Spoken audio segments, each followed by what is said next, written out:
අයිබන් සුබ සන්ධ්‍යාවක් ප්‍රාර්ථනා කරන ඔබ සියලු දෙනාටම මේ ඔබ එක්වන්නේ නින්නාද සජීවී සංවාදය සමගයි රංගිර ශ්‍රී ලංකා රූපවාහිනී සති අග දේශපාලන කතාබහ. අපගේ මූලික අරමුණ වන්නේ ජනතාවට නව දේශපාලන කියවීමක් අත්පත් කර දීම සහ රට දියුණු කරන, රට වෙනස් කරන, රට හදන සංවාදය තවදුරටත් ජනතාව තුල දියුණු කිරීම. අපගේ සංවාදයේ දියුණුව තමයි අපගේ ක්‍රියාකාරීත්වයේ දියුණුව බවට පත් වෙන නිසා වැඩුණු පරිණත වෙච්ච දේශපාලන කියවීමක් ඔබ අතට පත් කිරීම අපේ මූලික බලාපොරොත්තුව. ඒත් එකම නින්නත් වැඩසටහනට විවිධ ප්‍රතිචාර ලැබෙනවා. වැඩසටහනට ඔබ ඇතම් සාධනීය වගේම නිෂේධනීය අදහස් අපට එවනවා. අපි සියල්ල මධ්‍යස්තව දරාගෙන රට යන්න ඕන අත රට හරවන්න ඕන තැන පිළිබඳව අපි නිරන්තර කතාබහක ඉන්නවා. හැබැයි ඔබ දන්නවා මේ පසුගිය කාලේ කොරෝනා වසංගතයත් එක්කම ලෝකයේම රටම ගිලන් වූ වෙලාවක් තමයි අපිට ලැබුණේ. මේ ඔබට දුන්නු විවේකය අපි ඔබට යෝජනා කළා. ඒ ශාරීරික විවේකයක් පමණක් නෙවෙයි, ඔබේ මනස අභ්‍යාස කරන්න, ඔබ හිතන්න, ඔබේ චින්තනය දියුණු කරන්න, ඔබේ හිතේම අලුත් කරගන්න. එතකොට තමයි අපිට රට වෙනස් කරගන්නට පුළුවන් වෙන්නේ. අපි නිතරම කිව්වේ අත හේදුවට ප්‍රමාණවත් නෑ මේ රට ඉස්සරහට ගෙනියන්න.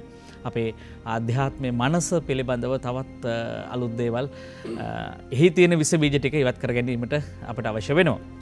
හැබැයි කෙසේ වී නමුත් දේශපාලනිකව ආර්ථිකව රට පත්වෙන තත්ත්වය පිළිබඳව අපිට නොසලකා හරින්න බෑ. ඒ නිසා තමයි අපේ සංවාදය කොරෝනා කතාබහෙන් එහාට අපි ගෙනියන්න උත්සාහ කරේ රට මැද ඉඳගෙන. මේ නිසාම රටට බලපාන, රටේ ජනතාවට බලපාන විවිධ ප්‍රශ්න අපි නැවත සංවාදයට ගන්න හිතුව කල්පනා කරා. ඔබට ගිය සංවාදයේ අග අපි පොරොන්දු වුණා බත් කන මිනිසුන්ගේ කතාව ඉවර කරන්නට බෑ දෙහෝරාවකින් කියලා. ඔබට මතක ඇති. ඒ පොරොන්දුවත් එක්කම අපිට ජනතාවගෙන් ලැබෙන ප්‍රතිචාරات එක්කම අපි දිගින් දිගටම මේ කතාවේ සත්‍ය හොයාගෙන, මේ කතාවේ ගැඹුර හොයාගෙන යන්න උත්සාහ කරා නින්නාද නිෂ්පාදක කණ්ඩායම. අපි මේ සම්බන්ධ විවිධ පාර්ශව සමග කතා බහ කළා. ඒ නිසා අපි හිතුවා අද දවසේ මේ මාතෘකාව බවට පත් කරගන්න සහල් මාෆියාවක් තිබේද, එහි සත්‍ය කුමක්ද කියන කාරණය. බොහොම අමාරුවෙන් මේ සහල් කතාවේ ප්‍රධාන පුරුක් කීපයක් අපිට අල්ලගන්න හැකියාව ලැබුණා. අපි ආරාධනා කළා. නමුත් ආරාධනාව ප්‍රතික්ෂේපත් කරා. නමුත් අවසානයේ අපි කොහොම හරි මේ රට මැදට අපේ ආරාධිත අසුනට ඒ අයව කැඳව ගන්න අපිට හැකියාව ලැබුණා. ඔබ දැන් බලනවා කවුද මේ කියලා අපි කැමතියි හඳුනා ගන්න. අද දවසේ සහල් මාෆියාවක් තිබේද, සත්‍ය කතාව කුමක්ද කියන කාරණේ කතා බහ කරන්න අපි වෙනදා මෙන්න ආරාධනා කරා. ඒ දේශපාලනික හරය, එහි අර්ථය මතු කර ගැනීම සඳහා දේශිතයිශී ජාතික ව්‍යාපාරී ප්‍රධාන ලේකම් වෛද්‍ය වසන්ත බණ්ඩාර මහත්මයාට බොහොම ආදරෙන් පිළිගන්නවා. අයිබෝන් කියලා. ඒත් එක්කම අපි ආරාධනා කරා මේ සහල් කතාවේ ආందోලනාත්මක කතාබහකට ගොදුරු වෙච්ච, මුල් වෙච්ච චරිතයක් පසුගිය සතිය තුළ, පසුගිය කාලය තුලත් එතුමන් විවිධ මාතෘකා ඔස්සේ, විවිධ කතාබහ ඔස්සේ මේ සංවාද කරලියේ හිටිය. එතුමන් අරලිය සහල් ව්‍යාපාරයේ අධිපති ඩග්ලස් සිරිසේන මහත්මයා බොහොම ආදරෙන් පිළිගන්නවා. අයිබෝන් කියලා. අපි කැමති සංවාදයේ ආරම්භය වෛද්‍ය වසන්ත බණ්ඩාර මහත්මයාට යොමු කරන්නට. විශේෂයෙන්ම කතාබහක් තිබුණා මේ සහල් මාෆියාව පිළිබඳව. පහුගිය කාලේ, පහුගිය දින කිහිපය තුළ මේ කතාබහ මාධ්‍ය තුළ වැඩියෙන් ඉස්මතු වුණා. ජනතා ඒ නිසාම මාධ්‍ය සියලු දේවල් සංරචනය කරන නිසාම ජනතාව මේ පිළිබඳව කතාබහ කරන්න පෙළඹුණා. එහි විවේචන තිබුණා. අපි දැක්කා සමාජ මාධ්‍ය ඔස්සේ විවිධ විවේචන, විවිධ සටන් පාඨ පවා මේ ප්‍රචාරය වෙන්න පටන් ගත්තා. වෛද්‍යතුමනි වසන්ත බණ්ඩාර මහත්මයා, දැන් මේ කතාව සහල් මාෆියාවක් තිබේද? ඇත්තටම මෙහි ඇත්ත කතාව මොකක්ද කියලා අපි මුලින්ම ප්‍රවිෂ්ටයක් ගත්තොත් මොකක්ද මේ පහුගිය කාලේ ඇතිවෙච්ච මේ කතාබහේ හරය නැත්නම් පදනම? ඇත්ත වශයෙන්ම පළමුවෙන්ම මේ අවස්ථාවේදී අපි ස්තුතිවන්ත වෙනවා අතිගරු ජනාධිපතිතුමාට. මේ පසුගිය සති දෙකක කාලය තුළ අප්‍රේල් 20 වෙනිදා ආරම්භ වෙච්ච මේ ආందోලනාත්මක සංසිද්ධීන් අවසන් කරලා මේ ඇතිවෙච්ච ප්‍රශ්නයට විසඳුමක් දීම සම්බන්ධයි. ඒ වගේම ඔබතුමාලට ස්තුතිවන්ත වෙනවා මේ මේ ප්‍රශ්නය මේ පහුගේ සති දෙක තුන තුළදීම ඉතාම සාධාරණ විදිහට මධ්‍යස්ථ විදිහට විවිධ පැතිකඩ වලින් සංවාදයට ලක් කරන්න මැදිහත් වීම සම්බන්ධ. ඒ අතර අද විශේෂයෙන්ම මේ ඩඩ්ලි සීසන් මැතිතුමා අද එන්න අකමැති වෙනවා කියලා ඔබතුමා කිව්වා. මේක තවදුරටත් කතා කරන්න අවශ්‍ය නැහැ කියලා. නමුත් එතුමා කෙසේ හෝ සහභාගී වීමත් ලොකු දෙයක්. දැන් අපෙන් සමහර අය ප්‍රශ්න කරනවා අපි පොත්පත් වලට ලිපි ලියනකොට මේ සම්බන්ධයෙන් ප්‍රශ්න කතා කරනකොට දැන් මොකද මේ ජාතික ව්‍යාපාරය මේ ඩඩ්ලි සිරිසේන මහත්මයා වැනි ව්‍යාපාරිකයන් වෙනුවෙන් පෙනී සිටින්නේ කියලා. ඇත්තටම අපි මොබියෝ ලංකා පදනම හදන්නෙම දේශීය ව්‍යාපාරිකයන් රැකගන්න ශක්තිමත් කරන්න දේශීය නිෂ්පාදන මිලදී ගන්න මහජනයා පොළඹවන්න දේශීය නිෂ්පාදකයා ආරක්ෂා කරන්න මහජනයා පොළඹවන අරමුණේ. ඉතින් අපි ඔවුන්ට දුන්න උත්තරේ තමයි අපි ඩඩ්ලි සිරිසේන මහත්මයා එහෙම නැත්නම් ඩඩ්ලි සිරිසේන කියන පුද්ගලයා රකින්න හරි ඔහු වෙනුවෙන් පෙනී හිටින්න නෙවෙයි මේ අපි කතා කරන්නේ. ඒ ඩඩ්ලි සිරිසේන මහත්මයා ප්‍රමුඛ මේ සහල් කර්මාන්තයේ ඉදිලා ඉන්න කර්මාන්තකරුවන්ගේ භූමිකාව ආරක්ෂා කරන්න. මේ කර්මාන්තය ආරක්ෂා කරන්න. මේ කර්මාන්තය වටන්න වී ගොවිතැන විනාශ කරන්න දීර්ඝ කාලයක් තිස්සේ මේ රටේ කුමන්ත්‍රණයක් තියෙනවා. ඒක කුමන්ත්‍රණයක් බව පෙනෙන්නේ නැහැ. නමුත් දීර්ඝ කාලයක් තිස්සේ විශේෂයෙන්ම කෘෂිකර්ම අංශවල මේ පර්යේෂණ ආයතන බිඳවැටීමේ ඉඳලා කෘෂිකර්ම ව්‍යාප්ති සේවය බිඳවැටීම බීජ ගොවිපළවල් බිඳවට්ටලා පුද්ගලික අංශයට විකුණලා දාලා මේක අවුරුදු 20ක් 30ක් තිස්සේ දිගින් දිගටම ආපු ක්‍රියාවලියක්. ඒ සැපයුම් පැත්තේ වී වගාව අධෛර්යමත් කරන්න දැනුත් මේ වෙනකොටත් යම් වාරි ව්‍යාපෘතිවල යලකන්නේ වතුර දෙන්න බෑ කියලා ගොවියත් එක්ක රණ්ඩුවක් තියෙනවා. යම් නිලධාරීන් මැදිහත් වීමෙන් වී වගාව අධෛර්යමත් කරන්න කෘෂිකර්ම දෙපාර්තමේන්තුව පෞගේ කාලේ 2016-17 වගේ කාලේ තමන්ගේ වෙබ් අඩවිය ප්‍රසිද්ධ කළා යල්කන්නේ වී වගාව අධෛර්යමත් කරන්න ඕන කියලා. එතකොට එහෙම ක්‍රියාවලියක් ඇතුලේ තමයි මේ මිල පාලන කතන්දරේ එන්නේ. මීට පෙර ඔහොම මිල පාලනයක් ආපුවම රටේ ලොකු ආందోලනයක් ඇති වුණේ නැහැ. බොහොම සරල විවේචනයක් ආවා. බොහෝ විට මිල පාලනය හොඳයි. එතකොට වැඩි මිලට මේ විකුණන්න බෑ සහල් කියන මතය තමයි ආවේ. නමුත් මෙවර විශාල ආందోලනයක් ඇති වුණා. ඒ ආందోලනය ඇති වෙන්නත් ප්‍රධාන වශයෙන් බලපෑව මේක මේ සහල් කර්මාන්තයේ ගෙල සිර කරන යම්කිසි කුමන්ත්‍රණයක්ද කියන එක. කියන්නේ යම්කිසි නිලධාරීන් පිරිසක් හරි මේ රටේ පාම්පිටි මාෆියාව, තිරිඟුපිටි මාෆියාව විවිධ මාධ්‍ය ආයතන, විවිධ රාජ්‍ය ආයතන වලට රිංගලා තිනවා. ඔවුන් සහල් කර්මාන්තයයි විවගාවයි විනාශ කරන්න දීර්ඝ කාලයක් තිස්සේ කරගෙන ආපු ක්‍රියාවලිය එක්තරා උච්චතම අවස්ථාවක් ලෙස අපි මේක දැක්කා. ඒ නිසා තමයි අපි මේකේ දැඩි ලෙස මැදිහත් වුණේ මතයක් හදන්න මේ සම්බන්ධයෙන් කතා කරන්න අපි පෙළඹුණේ. මේකේ අනතුරු අපි දැක්කා. මොකද මේක එක්තරා විදිහක මේ කර්මාන්තයේ ගෙල සිර කිරීමක්. කර්මාන්තයේ ගෙල උඩින් සිර කරාම ඒ පීඩනයේ පහළට ගොවියා දක්වා යනවා. ඒතර රුපියල් 85ට කැකුළු සහල් මිල කරාම කිසි දවසක ගොවියට රුපියල් 50 ගෙවන්න බෑ. ඒ මිලට සහල් දෙන්න බෑ. සහල් වලට පවණක් රුපියල් 80ක් යනවා වී වලට පමණක්. එතකොට මේ කර්මාන්තයේ පවතින්න බෑ. එතකොට එතනින් උඩින් ගෙල හිර කරලා හුස්ම හිර කරලා නවතින්න නැතුව යම් නිලධාරීන් මේ කර්මාන්තයේ කුඩා මෝල් හිමියන්ට නඩු දාන්න සමහර මෝල් වලට කඩා පැනලා ඒ මෝල් පිළිබඳව මහජන අප්‍රසාදයක් ඇති කරන්න, ඔවුන් කෙරෙහි මහජනයාගේ වෛරයක් ඇති කරන්න බොහොම සූක්ෂම ක්‍රියාවලියක් දියත් වුණා. ඒ නිසා අපි පැහැදිලිව කියා සිටියා මෙතුමා ඒ මතය පිළිගන්නවද නැද්ද අපි දන්නේ නැහැ. ඒක මෙතුමාගේ පුද්ගලික කාරණයක්. නමුත් අපි ජාතික වාදී පිළ හැටියට අපි මේක ඇතුලේ කුමන්ත්‍රණයක් දකිනවා. මේක යම් පිරිසක් දැන් ජනාධිපතිතුමා මේ ප්‍රශ්නේ විසඳුවා. නිසා ඒක දැන් ඒක අවසන්. නමුත් මේකේ පසුබිම් කතන්දරේ මහජනයා දැනගන්න ඕන. ඒ කියන්නේ මේ විසඳුම ඇතුලේ එක්තරා විදියකට මහජනයාට අගෞරව කිරීමක් තියෙනවා. දැන් මේ රුපියල් 2ක් මිල යහමයා කරලා දැන් උදාහරණයක් රුපියල් 2ක් මිල අඩු කිරීම කියන එක රුපියල් 30ක් දීලා බුලත් පිටක් කන රුපියල් 60ක් දීලා දුම් වැටියක් පානය කරන මිනිහෙකුට මේ එක වේලයකට 725ක් අඩු කරන්න මහජනයා මරාගත්තේ නැහැ. ඒ මිල ගෙව්වම තමයි ගොවියාට රුපියල් 50 ගෙවන්න පුළුවන් වෙන්නේ, උසස් මට්ටමේ සහල් වෙළඳපොළට දාන්න පුළුවන් වෙන්නේ. ඒතර මෙන්න මේ ආකාරයට මේ මිල මෙවර මේ මිල සූත්‍රයේ නිර්ණය කිරීමේදී යම් කිසි මේ කර්මාන්තය බිඳවට්ටන වී ගොවිතැනට ප්‍රහාරයක් එල්ල කරන ක්‍රියාවලියක් සිදු වුණා. අවසානයේ ඒක පරාජය කරන ජනාධිපතිතුමාගේ මැදිහත් වීමෙන් දැන් මේ ප්‍රශ්නේ ඉවරයි.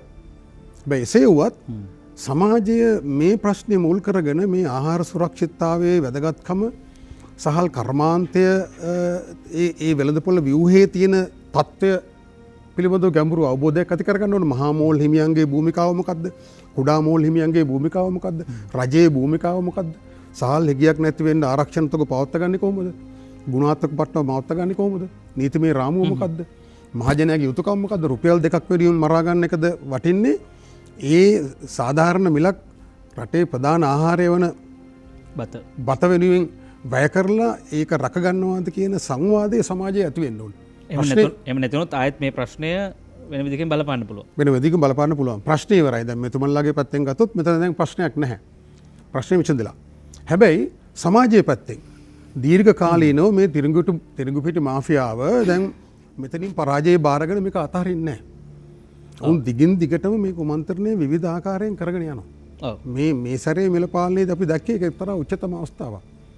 ඒ නිසා මේ සංවාදයේ වැදගත් වෙනවා.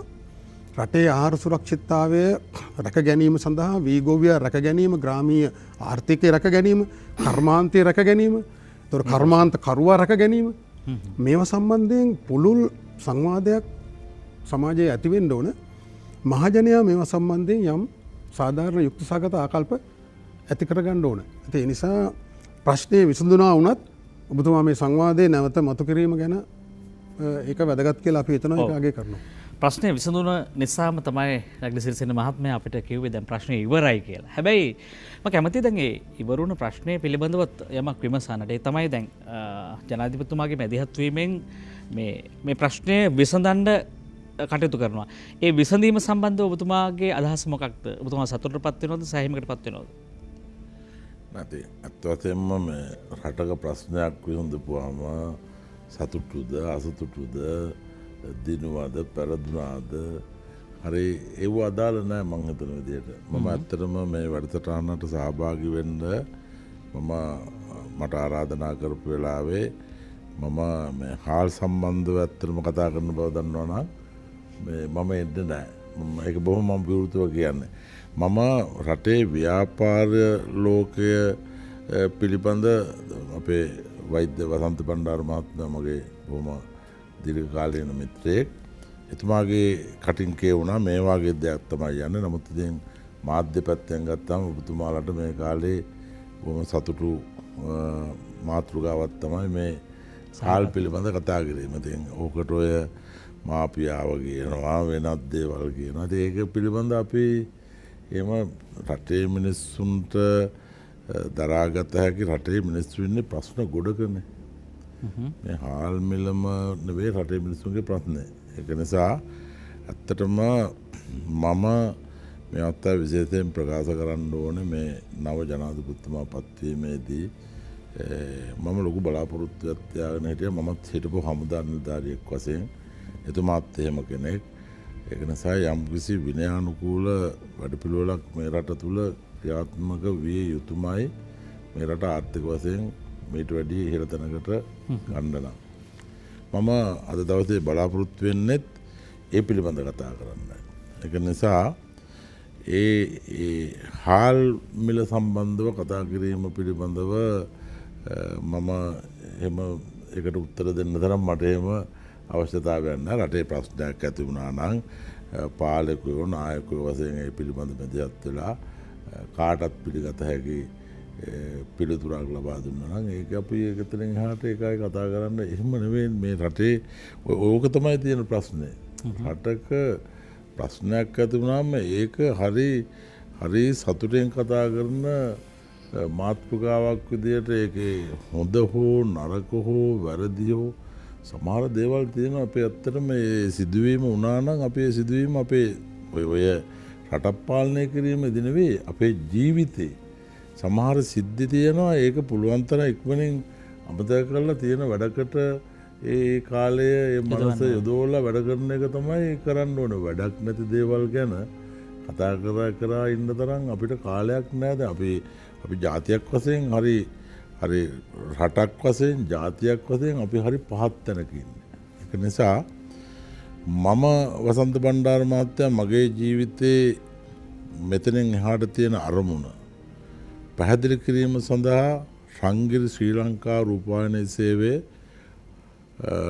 මේ ආරාධනය මම බාර අරගෙන ආවේ මේ රූපවාහිනී ආයතනය මගේ සමාජීය කටයුත්තක් වශයෙන් කරන ලොකුම වාර්ෂික වැඩිහිටි වන්දනාවට ඒ මාධ්‍යරක වර්ණය ආවරණය ලබා දෙන්න මේ ආයතන.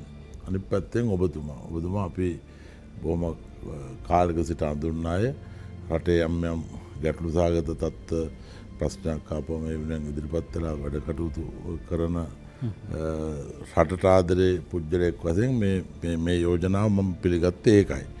දැන් අපි හැමදාම දැන් මේ කන දෙයක් ගන්න මෙච්චර අපි කතා කරන්නේ. කන්න ඕනේ. කන්න නැති වෙලා නැහැනේ අපිට.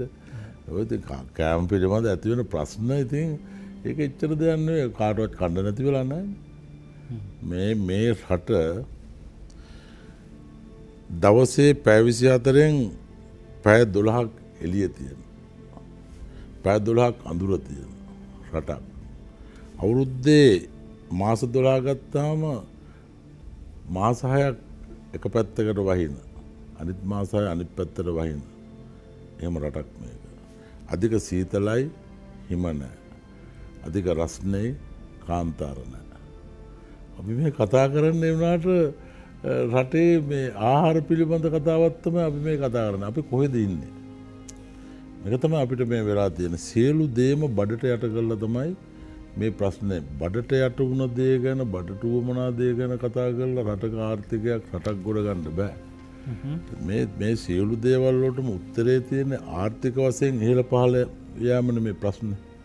කාල් මිල වැඩි හරි පරිප්පු මිල වැඩි හරි සමෙන් හරි මොනවා හරි මේ මිල සම්බන්ධව අපි කතා කරන්නේ ඒ රටේ තියෙන ආර්ථික ඒ මිම්මත් එක්ක. ඒක නිසා අපි කතා කරන්න ඕනේ ඔය වාගේ දෙයකට අපි මැදිහත් වෙලා කතා කරන රුපියල් 7 වලට හොඳම උත්තරේ තමයි මිනිසුන්ගේ ආර්ථික ශක්තිය උඩට ගේන්න හදන එක. නමුත් ඒක කරන්න හදන සෑම වාරයකම අපි දන්න ඉතිහාසයේ 1970 මම දන්න දේශපාලන ඉතිහාසය. මට වටිනාම යුගයක් තමයි 70 සිරිම බණ්ඩාරනායක මැතිණියගේ නායකත්වයෙන් මේ රට තුල ක්‍රියාත්මක කරපු වගා සංග්‍රාමයේ පමණක් නෙවෙයි. ඒ කාලේ බයිසිකල් ටයර් එකක් ගන්න අලුත් ටයර් එකක් ගන්න දැන් ඉන්න දරුවෝ දන්නේ නැහැ. පරණ ගෙවිච්ච කැන්වස් පෑදිච්ච ටයර් එක අරගෙන යන්න ඕනේ. සම්පකාට ඒක බාර දීලා තමයි අලුත් එකක් ගන්න. ඒ මොකද්ද ඒ කරේ? ඒක කරන්න බැරි දෙයක් නෙවෙයි. ඒ රටේ ඒ වෙලාවේ ටයර් නිෂ්පාදනය කරේ මේ රටේ. රටේ නිෂ්පාදනය තමයි සමසේ මේ මිනිස්සු අතර බෙදා හැරි. එතකොට නිෂ්පාදනයට 100ක් ඕන නම් නිෂ්පාදනයට කරන්න පුළුවන්කම තිබ්බේ 60ක් නැත්නම් 50ක්. ඒතර හිගයක් තියෙනවා. ඒ හිගේට හැකි තරම් ඉක්මනින් විසඳුමක් දෙන එකට තමයි ඒ රජයේ සංවිධානාත්මක පරිපාලනයක් ගෙනන් ගියේ. නමුත් අපි ඒක ප්‍රතික්ෂේප කරා. රෙදිත් එහෙමයි. ඔය අනිත් ආහාර ಜಾති සීනි විශේෂයෙන්ම වෙන පිටරටවලට විකුණන්න පුළුවන් බොහෝ දේවල් ප්ලයිවුඩ් සීට් ඒ වගේ කර්මාන්ත ශාලා ලුණු කර්මාන්ත ශාලා ඒ වගේ කර්මාන්ත මහ විශාල ප්‍රමාණයක් මේ රටේ කඩදාසි කර්මාන්ත. ඒ සියලු දේවල් අපි විසින්ම අපි නැති කරගත්තා. ඒ කරලා ඒ වෙනුවෙන් වැඩ කරන්න හිටව මිනිස්සු අපි විදේශ රටවල ධනවත්තුන්ගේ ගෙවල් වල වැඩ කරන ගෘහ සේවයට මූලිකත්වයක් දීලා කීයක් හරි හොයාගෙන ජීවත් වෙන ජාතියක් බවට පත් වුණා. කතා කරපුවාම අපි තනි ජාතියක්, තනි රටක්, තනි ආගමක් කතා කරන්නේ හරිම ඉහළ මට්ටමේ. නමුත් අපි අනිත් පැත්තෙන් ගත්තාම අපිට මේට වැඩිය පිරෙන්න දෙයක් නැහැ. ඉතින් මේ පිරිහීම තුළ අපි රටේ වගකිය යුතු මිනිසුන් වශයෙන් විශේෂයෙන්ම වගකිය යුතු වැඩිහිටියන් වශයෙන් අපි දැන්වත් විශේෂයෙන් පවතින රජයට අපි කොහොම වුණත් මහජන කැමැත්තටනේ මේ රටේ ලෝක සම්මතයකනේ වැඩි කැමැත්තට තමයි රටේ බලය යන්නේ. ඒක අවුරුදු 5ක් තුල නෙවෙයි දැන් පහුගිය මම හොඳට බලාගෙන හිටියා මේ පහුගිය රජයේත් කෙටි කාලයක් තුළ රටේ ප්‍රශ්න වැඩි වුණාම ඒ ප්‍රශ්න වලට සැලසුම් උත්තර ගේන්න යනකොට රජයට විවිධ ප්‍රශ්න. දැන් මේ වුණ දේ බලන්න. මේ ජනාධිපතිතුමා ලොකු වගකීමක් කරගෙන යම්කිසි වැඩපිළිවෙලක් දාගෙන ඉද්දි මේක බලාපොරොත්තු වෙන දෙයක්ද? මේ හානියෙන් උන අඩුපාඩුව දේශපාලනික වශයෙන් අපි රණ්ඩුවට පත් වෙන තත්ත්වයක් ඇති කරගන්න ප්‍රශ්නයක්ද මේක? මොකද අපි ඉන්නේ? කොහෙද යන්නේ? කාටද කියන්නේ? මොනවද කරන්නේ? මේක හරි පුදුම තත්ත්වයක්. ඒක නිසා මම සමස්ත රටේ මේ ඉන්න දේශපාලන නායකයෝ ඔක්කොම මාව හොඳට දන්නවා. මට හොඳ හිතවත්යන් සම්බන්ධකනුත් තියෙනවා. එහෙම විවේචනාත්මකව කරුණු ඉදිරිපත් කරන්න තරම් මට එහෙම අයිතියකුත් නැහැ. මම ඒ තැනට යන්නෙත් නැහැ. හැබැයි එහෙම නොයන්න හේතුවකුත් නැහැ. නොගිල්ලෙන් දුමනාවකුත් නැහැ. ඔක්කොම කරුණු මේක තියෙනවා. ඒක නිසා මගේ රටේ මගේ රටේ මේ ඉන්න සමස්ත දේශපාලඥයන්ගේ ඔය රස්සාව වෙන කෙනෙකුට කරන්නත් බෑ. ඒක තව වැඩක්. ඔය දේශපාලනය කියන එක යම් අය හිතුවට මෙහාලා මේ පිස්සු නටනවා. හරි මේ එහෙම නෙවෙයි. ඒකේ එයාලා කරන දේ තියෙන මහජන සම්බන්ධතාවය ඒ දේශපාලනය හොඳින් දන්න කෙනා ඒ මිනිහෙක් ළඟට එද්දී මිනිහාගේ ප්‍රශ්න දන්නවා. සමහර දේශපාලඥයෝ ඉන්නවා මේ රටේ ගමින් ගමට තැනින් තැනට අයියා මල්ලි අක්කා නංගි නන්දා මාමා ආච්චි සීයා කතා කරන ඒ වාගේ ගමවල තියෙන ප්‍රශ්න අවබෝධ තියන අය ඉන්නවා. ඒක නිසා නමුත් ඒව ඔක්කොම එකතු කරගත්ත ඒ හැකියාවන් එකතු කරගත්ත දේශපාලඥයාගේ හැකියාව, ව්‍යාපාරිකයාගේ හැකියාව, උගතගේ හැකියාව, මාධ්‍ය හැකියාව මේ සියලු දේවල් එකතු කරගෙන මේ රටේ ප්‍රශ්න විසඳන වැඩපිළිවෙලක් අපිට පේන්නවත් නැහැ. ඒ නිසා ඒ ගැන මම පුදුමාකාර කනගාටුවටපත් වෙනවා. එහෙම වැඩපිළිවෙලක් දකින්නවත් නැහැ. එන්න අපේ රටේ අපේ ප්‍රශ්න වැඩි වෙනවා. රටේ ජනතාවගේ ප්‍රශ්න වැඩි වෙනවා. ඔබතුමා හිතන්නේ කවුද ඒක හදන්න ඕන, කොතනද හැදෙන්න ඕන? දැන් හදන්න ඕනේ රටක ඒ වගකීමනේ දේශපාලඥයට තියෙන්නේ. පැහැදිලිව. ඒ වගකීම තමයි දේශපාලඥයට තියෙන්නේ. අපිට තියෙන්නේ අපි අරන් තියෙන වෙනත් වගකීමක්. දැන් අපේ වෛද්‍යතුමාලා තව වගකීමක්. ඔබතුමාලා තවත් එකක්. නමුත් මේ අපි සියල්ලම වෘත්තිකයා, ව්‍යාපාරිකයා, මාධ්‍යවේදියා, ගොවියා මේ ඔක්කොගේම පාලකයනේ දේශපාලඥයා. ඉහළින් එන්නේ. එතකොට එතනේ කරන වැඩපිළිවෙල අනුවනේ රටක ඉහළ පහළ යන තත්ත්වයේ ආර්ථික වශයෙන් දියුණු වෙලා රටක් ඉහළ එන මට්ටම මේ සියලු දේවල් එතනින් කරන්නේ. නමුත් දැන් රටේ ජනතාවගේ හරි තත්ත්වය, හරි මානසික තත්ත්වයක් තියෙනවානේ. දැන් මේ වෙලාවේ දැන් ඔය රුපියල් 5000 අච්චුගා ඒක බෙදාහරන ඒ ක්‍රමයට දැන් රටේ ජනතාව වේදනා මට ලැබුණා ගන්න සුදුසු වෙන්නේ දැන්. ඇත්තටම ඒ වාගේ ආධාරයක් මේ රට තුල කරන්න ඕන විශාල පිරිසක් ඉන්නවා. නමුත් ඒකට සුදුසුකම් නැති අයත් ඒ පොලිමේ ගිහලා සල්ලි ගන්නවා. දැන් රජයකට ඇත්තටම ඒක ඒ වාගේ දෙයකදී අපි අවංක වෙන්න. මේක අපිට ගන්න සුදුසුයි. මේක අපිට ගන්න සුදුසු නැහැ. රජයකට එහෙම සල්ලි බෙදන්න බෑ. මොකද අපි මේ ජපානයේ, චීනයේ, ඇමරිකාව වාගේ අපි ආර්ථික වශයෙන් අපේ තැම්පතු තිබ්බ රටක්ද මේක? අපේ ආර්ථිකයට හානි වෙන්න පටන් අරගෙන මම ව්‍යාපාරිකයෙක් වශයෙන් මගේ එක් අවධියක ඔය යුද්ධේ හා සම්බන්ධ කාලෙක රටක ඔය වී ස්ටොක් කරන්න උඩපණ ණය කියන එක වී මිලදී අරගෙන ඒ තොග රැස් කිරීම සඳහා දෙන ණය සාමාන්‍යයෙන් මෙතුවක් කල් පැවති සෑම රජයක්ම අනිත් ණය වලට වැඩිය මුදලේ මේ පොලි ප්‍රමාණය අඩුවක් තියෙනවා.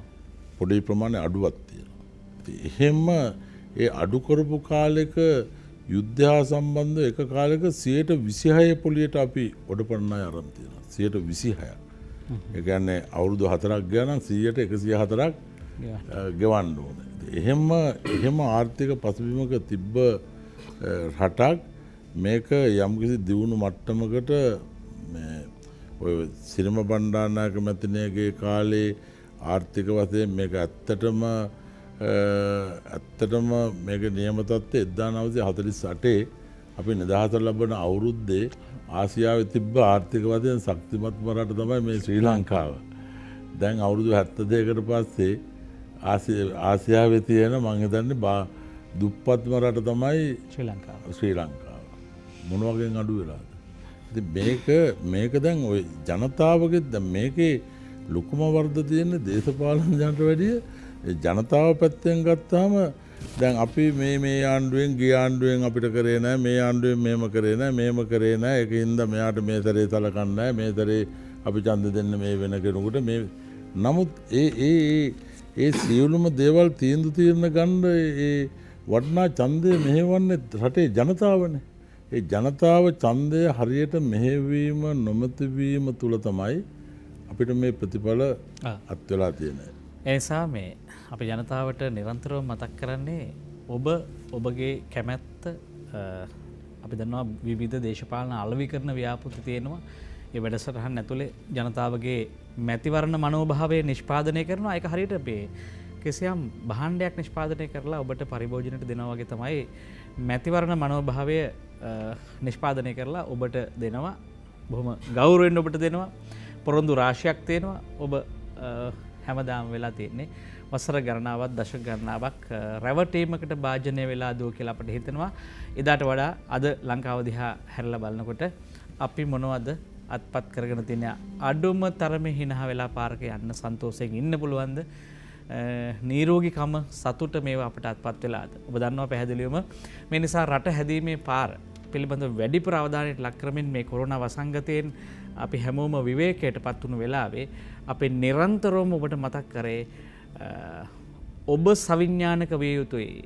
ඔබගේ ප්‍රමාණයට තමයි ඔබගේ පාලකයා ඔබ තෝරගන්නේ. ඒ නිසා ඔබගේ මනෝභාවය, ඔබගේ හැසිරීම, ඔබගේ විඥාණය අතිශය වැදගත්. රටක තමන් වෙනුවෙන් ප්‍රතිපත්ති හදන, තමන්ව මෙහෙවන පිරිස සකස් කර ගැනීම සඳහා ඔබ එක්වන්නේ නින්නාද සජීවී සංවාදය සමග අපි ටිකක් මේ කතාව පුළුල් කරන්න බලාපොරොත්තු වෙනවා. ඩග්ලස් සිරිසේන මහත්මයා මේ කරන යෝජනාවත් එක්ක මැතරම හැබැයි අපි මතක තියාගත යුතුයි අපිට කිසියම් උගත් පාඩම් තියෙනවද ඉගෙන ගන්නට තියෙනවද මේ රටේ මේ තියෙන ආර්ථික ආකෘතිය මේ නව ලිබරල් ආර්ථික ආකෘතිය ඇතුලේ මේ ගෝලීයකරණ සංස්කෘතිය ඇතුලේ ගෝලීයකරණ ආර්ථික ප්‍රවාහයන් ඇතුලේ මේ ඉදිරියේ තියෙන ජාත්‍යන්තර වෙළඳ ගිවිසුම් මානයන අපනයන ප්‍රතිපත්ති එක්ක ශ්‍රී ලංකාවේ නිෂ්පාදකයාට කර්මාන්තකරුවාට බොහොම එඩිතරව කෙලින් හිට ගන්න පුළුවන් හැකියාව තියෙනවද? ඒ හැකියාව මේ රටේ ප්‍රතිපත්ති සම්පාදකයන් විසින් හදලා දෙනවද? ඔවුන්ට පෑනෙන් කරන්න පුළුවන් දේවල් තියෙනවා. ඒ නිසා ඒ ඔවුන්ගේ පෑනට ජනතාවට බලයක් දෙන්න පුළුවන්. ඒ නිසා තමයි ජනතාවගේ තියෙන පරමාධිපති බලය කියලා අපි විශ්වාස කරන්නේ. මේ තමයි අපේ දේශපාලන කතා බහ. අපි යනවා කෙටි විරාමයකට. හෘදේ සිටින්න අප සමග.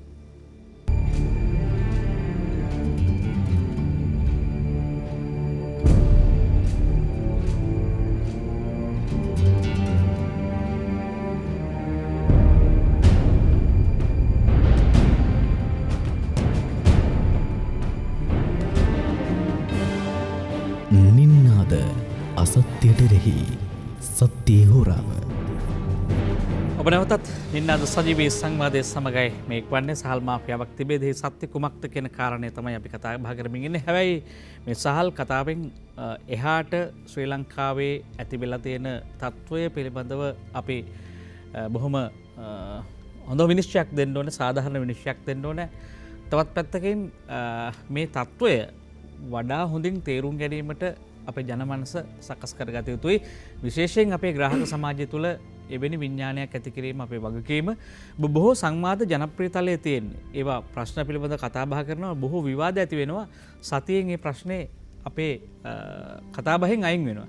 හැබැයි ප්‍රශ්නෙට මූලික වූ බොහෝ ප්‍රස්තුත කාරණා සමාජය ඇතුලේ ආය මතුවෙන්න ඉඩ තියෙනවා. මෙන්න මේ තත්ත්වයන් හේතු කොටගෙන අපි හිතනවා සමහර ප්‍රශ්න හරහා හඳුනා ගන්න ගැටලු ටික අපි නිවැරදිව ගැටලු වලට මේ සමාජ දේහය ඇතුළේ විසඳුම් හොයලා නැහැ කියලා. වසර ගණනාවක් ඔබ දන්නවා සංවර්ධනය බලාපොරොත්තුවෙන් බොහෝ දේවල් කරපු රටක්.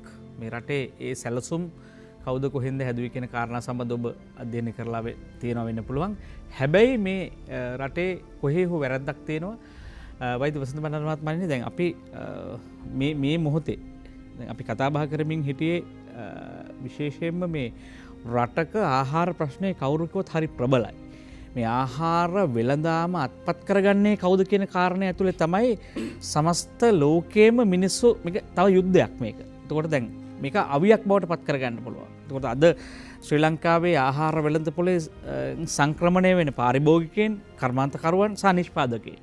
අපේ දේශ විශේෂයෙන් දේශීය ආහාර වලින්, බත් වලින්, සහල් වලින් අපේ ආහාර පාන මේ සංක්‍රමණය වීමේ දේශපාලනය කොහොමද ලංකාවේ බොහොම හොඳින් වැඩුණේ? ඒ වැඩුණ පසුබිම දේශපාලනිකව කොහොමද අපිට මර්ධනය කරගැනීමේ හැකියාවක් ලැබෙන්නේ ඉස්සරහට? ඔව් අතරම දැන් අපේ ඩඩ්ලිසේසන මැතිතුමා කියපු කතාව සමග එකගයි. ඒ කියන්නේ මේ සහල් කියන්නේ එක ප්‍රශ්නයක් විතරයි. අපි මේකෙම එලිලා කතා කරන්න අවශ්‍ය නැහැ. නමුත් දැන් අපි කොරෝනාවෙන් පසු නැවත නැගිටීම පිළිබඳ සංවාදයක් තියෙනවා. ඒක 80%ක්ම ආර්ථික සංවර්ධනයට අදාළ සංවාදයක්. කොහොමද අපි ආනයන අඩු කරගන්න කොහොමද, අපනයන වැඩි කරගන්න කොහොමද, විදේශ විනිමය ඉතුරු කරගන්න කොහොමද, දේශීය ආහාර නිෂ්පාදනය වැඩි කරලා ආහාර සුරක්ෂිතතාවය රැකගන්නේ කොහොමද, ග්‍රාමීය ආර්ථිකය උද්දීපනය කරන්නේ කොහොමද, ගොවියා අතට මුදල් යන්නේ කොහොමද, දේශීය ව්‍යාපාරිකය රැකගන්නේ කොහොමද, දේශීය නිෂ්පාදන මහජනයා අතර ප්‍රචලිත කරන්න මොකද්ද කරන්න ඕන? ඒතර ඔය සංවාදය දැන් ඇවිල්ලා තියෙනවා. මේක අලුත් එකක්ද කියලා මම අහන්නේ. දැන් අපි දුටුවා යලි පුබුදුම් ශ්‍රී ලංකාව වගේ වැඩසටහන් අපි පහු කරා. ඒ කියන්නේ අපි සුනාමියෙන් පස්සෙත් මේ රට නැගිටින්න ඕනේ කියලා කණ්ඩායම් කතා කරා. ඉතින් මං කියන්නේ ඒවා ඒ සම්බන්ධව අපිට තියෙන්නේ හොඳ ලකුණු නෙමෙයි නේද? දැන් මේක මෙහෙම වීමේ අවදානමක් නැද්ද? නෑ, මොන ලේබල් ඇලවුවත් ඔකට දැන් ඇත්ත ප්‍රශ්නයක් තියෙනවා. දැන් මේක මනරම් අවස්ථාවක් අපිට හිතන්න. මේ සහල් ප්‍රශ්නයෙන් ඇති වුණේ යම් කවුලුවක් විවර වුණා. මේක දිහා විචක්ෂණ විදියට බලන්න, තුලනාත්මකව බලන්න. මේක එක ප්‍රශ්නයක් තමයි මෙතුමා කියන එක ඇත්ත. මේක එලිලා දිගට ඉන්න ඕනේ නැහැ. හැබැයි මේ කවුලුවෙන් අපි එබිලා බලන්න ඕන මේ මහා පින්තූරේ දිහා. මොකද්ද වෙලා තියෙන්නේ? මේ දැන් මේ අනාගතයේ කොරෝනා අවපාතයෙන් පස්සේ නැගිටීමේදී ලෝකේ ප්‍රධාන පෙළේ ආර්ථික විද්වතුන් සල්වාසයෙන් සාක්ෂි සහිතව මත පළ කරලා තියෙනවා.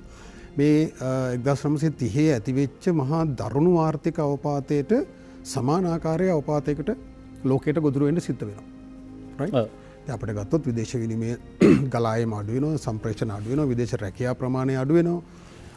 ආහාර පැත්තෙන් ගත්තොත් ආහාර අපනයනය ඒ විදේශීය රටවල් යම් ආරක්ෂණවාදී වෙනවා. එතකොට අපනයනය අඩු වෙනවා. එතකොට අපිට ඕන විදිහට සල්ලි තිබුණත් ආනයනය කරන්න බැරි වෙනවා. එතකොට අපනයන ආදායම ඇගලුම් කර්මාන්තය වැටෙනවා, සංචාරක කර්මාන්තය වැටෙනවා. එතකොට මේකට මුහුණ දෙන්න අපි මොනවද කළ යුත්තේ? ඒකට මූලික කොන්දේසි ටිකක් තියෙනවා. අපිට එදා කරපු දේවල් අපිට නැවත කරමින් මේකට මුහුණ දෙන්න පුළුවන්ද? එහෙම නැත්නම් අපි වෙනස් වෙන්න ඕනද? වෙළඳ පොළ විතරක් නෙවෙයි, නිෂ්පාදන පද්ධතිය විතරක් නෙවෙයි, අපේ ආකල්ප, අපේ පරිභෝජන රටාව මේ සියල්ල වෙනස් විය යුතුද කියන සංවාදය දැන් ඕන. එහෙම සංවාදයක් නැතුව අපිට ඉස්සරහට යන්න බෑ. මම එකයි කිව්වේ මේකෙන් ඒකට අවස්ථාව පෑදුනා. ඒ කියන්නේ දැන් රටේ මහා පරිමාණ දේශීය ව්‍යාපාරිකයාගේ භූමිකාව මොකක්ද? ඔහුට පැවරෙන වගකීම මොකක්ද? අපිට උදාහරණ දෙක කතා කරත හැකියි. සුළු පරිමාණ නිෂ්පාදකයාගේ, කුඩා නිෂ්පාදකයාගේ දැන් උදාහරණයක් විදිහට ජපානයේ පවාදත් ජපානයේ අද ඔය තරම් සංවාදිත අවධියක ඉද්දිත් ජපානයේ ඉන්දියාවේ පවා ඔවුන්ගේ දළජාතික නිෂ්පාදනයෙන් 50% උපදවන්නේ කුඩා සහ මධ්‍යම පරිමාණ නිෂ්පාදකයන්. හරි. එතකොට අපේ රටේ කීයද ඒක දැන්? 20%යි. ඒතර බලන්න අපි කොච්චර පිටිපස්සෙන්ද ඉන්නේ කියලා. මහා සංවර්ධිත රටකත් කුඩා හා මධ්‍යම පරිමාණ දායකත්වයේ 50% අපේ 20%යි. එහෙනම් අපි නැවත නැගිටිනකොට මේ 20 50 කරගන්න ඕනේ. දළජාතික නිෂ්පාදනය වැඩි කරනවා වගේම ඒක ඇතුලේ තියෙන මේ ප්‍රතිශතය වැඩි කරගන්න ඕන. එහෙනම් ඒකට මොකද්ද කරන්න ඕන? එතකොට ආහාර සුරක්ෂිතතාවය. ආහාර සුරක්ෂිතතාවය කියන එක මූලික පූර්ව කොන්දේසියක්. ඒක ජාතික ආරක්ෂාව වශයෙන්ම වැදගත්. අපේ දේශීය ආහාර අවශ්‍යතාවයේ අපිට දේශීයව නිපදවා ගන්න බැරි නම් ඒ පිළිබඳව අපිට සහතිකයක් නැත්නම් අපිට අර මහා බරපතල දේවල් කරන්න අවශ්‍ය ශක්තිය ලැබෙන්නේ නැහැ. එකක් ආහාර ආනයනය සඳහා විදේශ විනිමය කියන සරල කාරණේ විතරක් නෙමෙයි. ඒක ජාතික ආරක්ෂාව තරම්ම වැදගත් දෙයක්. ඒක ජනතාවගේ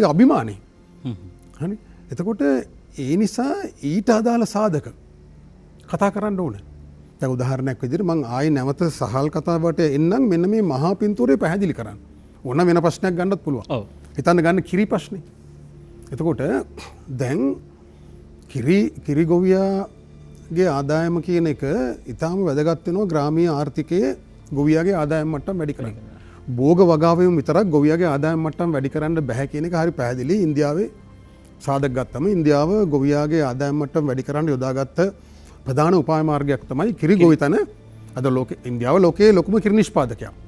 හැබැයි මහා පරිමාණ ගොවිපළ වලින් නෙමෙයි මේ ගෙදර හරක දෙන්න බඳින කිරි ලීටර් 4-5 ගන්න හරකයන් තමයි ලෝකයේ ලොකුම නිෂ්පාදකයා වෙලා ඉන්නේ.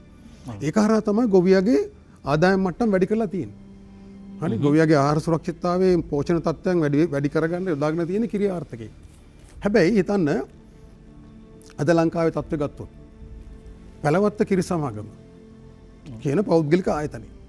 අපේ ජනතා විමුක්ති පෙරමුණේ සහෝදරු කියන්නේ මේ පෞද්ගලික ආයතන ඔක්කොම වට්ටන්න ඕන ඔවුන්ට ඔලු උස්සන්න බැරි වෙන්න විදියට මේක කරන්න ඕන කියලා. හොඳයි හිතන්න දැන් පැලවත්ත කිරි සමාගමේට ඔලු උස්සන්න බැරි වුණා නම් එහෙම නැත්නම් ඒ සමාගම කෙසේ හෝ මේ දුෂ්කරතාවයන් විඳගෙන අල්ලගෙන හිටියේ නැත්නම් අද මේ කිරි වලට මොකද කරන්න ඕනේ කිරි ගොවියට? කිරි ඔක්කොම මහපාරේ හලන්න වෙනවා. කිරි ලීටර් ලක්ෂ 2ක් දවසකට මේ සකස් කරන්න අවශ්‍ය ධාරිතාව ඒ සමාගමට තිබුණ නැත්නම් මේ කිරි මිලදී ගන්න බෑ. මිල්ක සමාගමට එකෙන් 4-1ක්වත් මිලදී ගන්න බෑ. අද මිල්ක සමාගම ආණ්ඩුවෙන් ඉල්ලනවා තමන්ගේ නඩත්තුවට මුදල් දෙන්න කියලා. නිසා රාජ්‍ය ආයතනයට පමණක් අර අවශ්‍යතාවයට මේ ඒක ඉටු කරන්න බෑ. උදාහරණයක් විදිහට සහල් ගන්න නැවත වටේකි. සහල් ආරක්ෂණ තොගයක් තියාගන්න ඕන. ඒක ලෝකයේ පිළිගත්ත මතයක්. කුමන ආකාරයක වෙළඳපොලේ අවුලක් වුණාම හරි සහල් අස්වැන්න අඩු වූ අවස්ථාවක ආනයනය කිරීම හෝ කුමන හෝ ඒකට මුහුණ දීම සඳහා යම් කාලයකට සහල් සපයන්න ආරක්ෂණ තොගයක් ඕන. ඒකට රජයට බෑ විතරක් බෑ ඒ ආරක්ෂණ තොගය පවත්වා ගන්න. ඒකට පුද්ගලික ව්‍යාපාරිකයාත් යොදා ගන්න ඕන. සහල් සම්බන්ධය ගත්තම මහා මෝල් පද්ධතිය වැදගත් වෙනවා මේ ආරක්ෂණ තොගය පවත්වාගෙන යන්න. තාක්ෂණය ගුණාත්මක බව වැඩි කිරීම ආදී වශයෙන් ඒ සාධක සඳහා පුද්ගලික අංශය යොදා ගන්න ඕන. පුද්ගලික අංශයට ගහලා වට්ටලා ඒක කරන්න බෑ. ඒ වගේම කුඩා පරිමාණ ව්‍යාපාරිකයා අවශ්‍යයි. මේක ඒ මහා පරිමාණ ඒකාධිකාරයට වෙළඳපොළ යටත් කරන්නේ නැතුව මේ බිම් මට්ටමේ ග්‍රාමීය මට්ටමින් වෙළඳපොළ අවශ්‍යතා සපුරන්න. දැන් අපි හිතන්නේ දැන් ඇමරිකාව අද ප්‍රශ්නේ මුහුණ දීලා තියෙනවා. ඇමරිකාවේ සිල්ලර වෙළඳාම සම්පූර්ණයෙන් කඩා වැටිලා වූල් වර්ත් වගේ මහා පරිමාණ සුපර් මාකට් ජාල විසින් වෙළඳපොළ අත්පත් කරන් තියෙනවා. දැන් මොකද වෙලා තියෙන්නේ? වූල් වර්ත් ලාගේ 140ක් ඉල්ලනවා කොමිස් එක.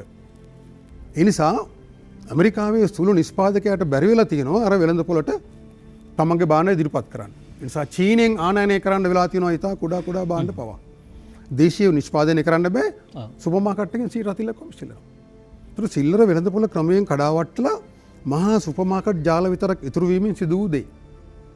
ඒ නිසා සුපර් මාකට් එකටත් යම් වගකීමක් තියෙනවා. හැබැයි ඒක යම් සීමාවක් තියෙන්න ඕනේ. ඒක මොකද්ද? එතකොට ඒ සංවාදය දැන් ඕන. මහජනයාගේ වගකීම මොකක්ද? පාරිභෝගිකයෙකුගේ වගකීම මොකද්ද? පාරිභෝගිකයා කියන්නේ හැම වෙලේම අඩුවට කන්න කියන එක නෙමෙයි. රුපියල් 98ද කන්නේ 96ටද කන්නේ රුපියල් 2ක් අඩු කරගත්තද කියන එක. දැන් හාල් කිලෝ එකක් රුපියල් 100ක් වෙන්න ඕන නම් වී ගොවියට රුපියල් 50ක් ගෙවලා මේ කර්මාන්තයේ පවතින අපි උපකල්පනය කරමු. නැවත මම මේ හාල් ගැන කතා කරන්නේ. රුපියල් 100කට වෙන්න ඕන නම් ඒතර ඕකේ රුපියල් 2ක් බෙල්ල මිරිකලා අඩු කරා කියන්නේ. ඒතර හාල් කිලෝ එකක් 8 දිනක් කනවා නම් 725 අඩු වෙන්නේ. ඒතර ඒ 725 ගැන මේ පාරිභෝගිකයා කතා කරනවාද? ඒ ගැන මරා ගැනීමක් තියනවද? එහෙමනම් සංවාදයක් එන්න ඕනේ. යම් පරිභෝජන භාණ්ඩ සම්බන්ධයෙන් සාධාරණ දැන් ඔබතුමා ඒක අහන ප්‍රශ්නෙත් එක්ක මේ රැල්ල එන්නේ මේ විරෝධය එන්නේ ඇත්තම සැබෑ පාරිභෝගික සමාජය ඇතුළින්ද කියලා ප්‍රශ්නකුත් තියෙනවා නෑ එහෙම එකක් නෙවෙයි. ඒක තමයි විසඳ ගන්න ඕන කාරණා. මේකේ මත නිෂ්පාදනය කරන මේ සමාජය පුරා මත පතුරවන කෙසේම් කණ්ඩායම් මේ සමාජය තුළ ඉන්න ඕනේ. දැන් අපි බොහොම විවෘතව කතා බහ කළ යුතුයි. මේ රට පෙරට ගෙන යෑමේ ශක්තිමත්ව පෙරට ගෙන යෑමේ ඒ දේශපාලන ගමන අකර්මණ්‍ය කිරීම ධෛර්යමත් කිරීම සඳහා වෙනම සංවිධානාත්මක කල්ලි කණ්ඩායම් පක්ෂ ඉන්නවා. එතකොට ඒ පක්ෂවල මතවාද සෙසු මේ වැඩපිළිවෙල දුර්වල කරන්න බලපාන. නෑ පක්ෂතරනේ මෙතුමා ඒක පිළිගන්න නැති වෙන්න පුළුවන්. මෙතුමා ස්වාධීන ව්‍යාපාරිකයෙක්. මෙතුමා ඒ දේශ බලාගෙන තමයි එතුමා ඒක විග්‍රහ කරන්නේ. හැබැයි අපි පුළුල් විදියට මේ දේශපාලන සමාජාර්ථික කෝණයෙන් මේක දිහා බැලුවම දැන් බුදුමා කියන දේ මේක නිකන් රික්තකයක හරි සරල සුගමව තියෙනව නෙමෙයි. ව්‍යාපාරිකයෝ ඉන්නවා, ගොවියෝ ඉන්නවා, එය තමන්ගේ වගකීම් ඉටු කරනවා, වෙළඳ පොළට භාණ්ඩ ඉදිරිපත් කරනවා, සාධාරණ මිලන් නියම වෙනවා. එහෙම නෙමෙයි.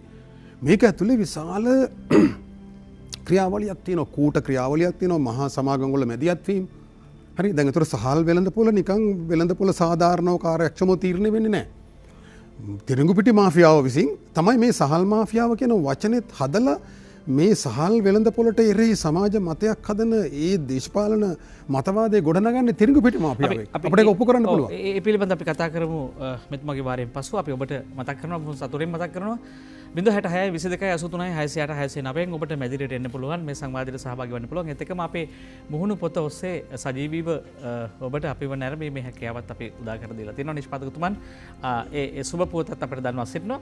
ඒත් එක්කම දැන් මේ කතාවේ අපේ ඩග්ලස් සිරිසේන මහත්මයා දැන් මේ අපේ විශේෂයෙන් අපි නැවත ඔබ සම්බන්ධ කරනතුරු අපි යනවා ඇමතුමකට. රණසිංහ මහත්මයා ඔබට අපි කතා කරනවා. අයිබෝන්. අයිබෝන්. තරම මේ අද මේ අර නිනාද මාතෘකාවත් එක්ක අදට මම තරුණ ගොවියෙක් විදිහට අතරම අපි සතුටු වෙන කාරණා බොහොමයක් තියෙනවා. ඔව්. අපි මිල විදියට ගත්තම මිල එදා තියෙන සහ අද තියෙන සහ ඒ අවස්ථාව අනුව ගොවීන් අන්තරණ වෙන දැනුත් තියෙනවා. ඒ වගේම ගොවීන් සතුටටපත් වෙන දැනුත් තියෙනවා. ඒකෙම ගොඩක් මේ විවිධ එදා ඉඳලා ගොවීන්ට මේ දේවල් පුරුයිනේ. ඔබතුමාලාද කතා කරන දේ සහ WCC මාත්‍යායට ගොඩක් ඒ වයිස්මා කතා කරන කාරණා ඇත්තටම ගත්තහම රට ගැන හරි හැඟීමක් දැනෙනවා. ඇත්තටම WCC මාත්‍යා ගැන ගත්තාම සමාජ මාධ්‍ය අපේ තරුණ මුද අපි ගොවිතැන් කරත් මේ මාධ්‍ය වල ඉන්නා වගේම අපි අනිත් රූපවාහිනී නාලිකාවල එතුම කතා කරන හැම වචනයකම මේ හරි අපිට මොකද්ද අපි ලොකු තේරෙන්නේ නැහැ අදහරන්නේ ලොකු ගැඹුරක්. අර ජීවිතේ මහා අර ගොවි මොනවාද මාතෘකාව ගැන කතා කරත් ජීවිතේ අර මොකද්ද ඇත්ත කියන දේ පිළිබඳව ඇත්තටම මේ හරියට දැනෙන විදියක් අපිට දැනෙනවා. ඉතින් ඒ අර හාල් ගැන සහ වීගොවිතැන ගැන කතා කරනවා වෙනකොට අර බක්කඩේ වතුර බඳින තැන නේද?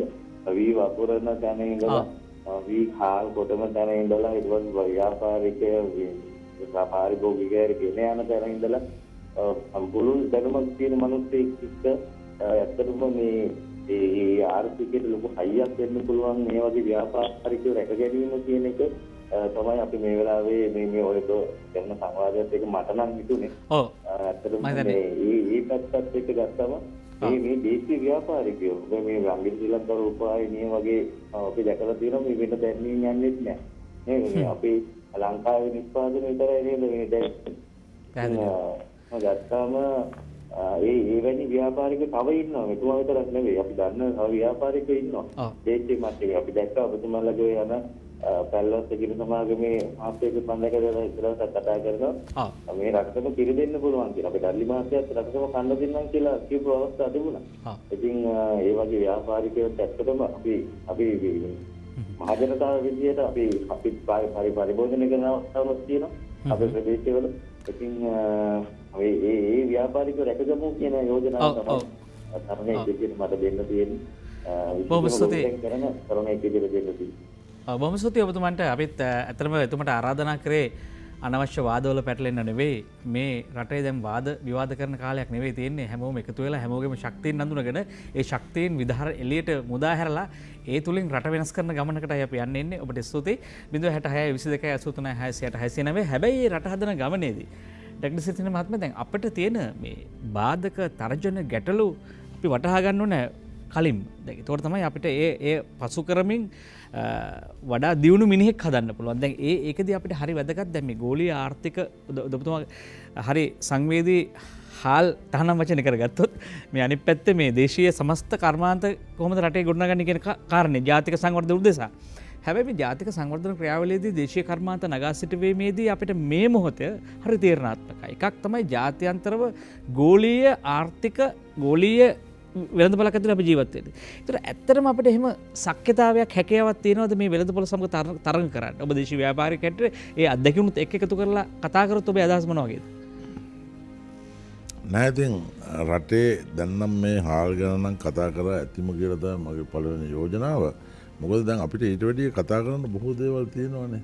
දැන් මේ පොඩි එක පාඩුවක් වුණා, මිල වැඩි වුණා, මිල අඩු වුණා. ඉතින් දැන් ප්‍රශ්න ඉවරයි නේද? ඉතින් කවුරුවත් කන්න නැතුව රටේ මරුන්නේ නෑනේ.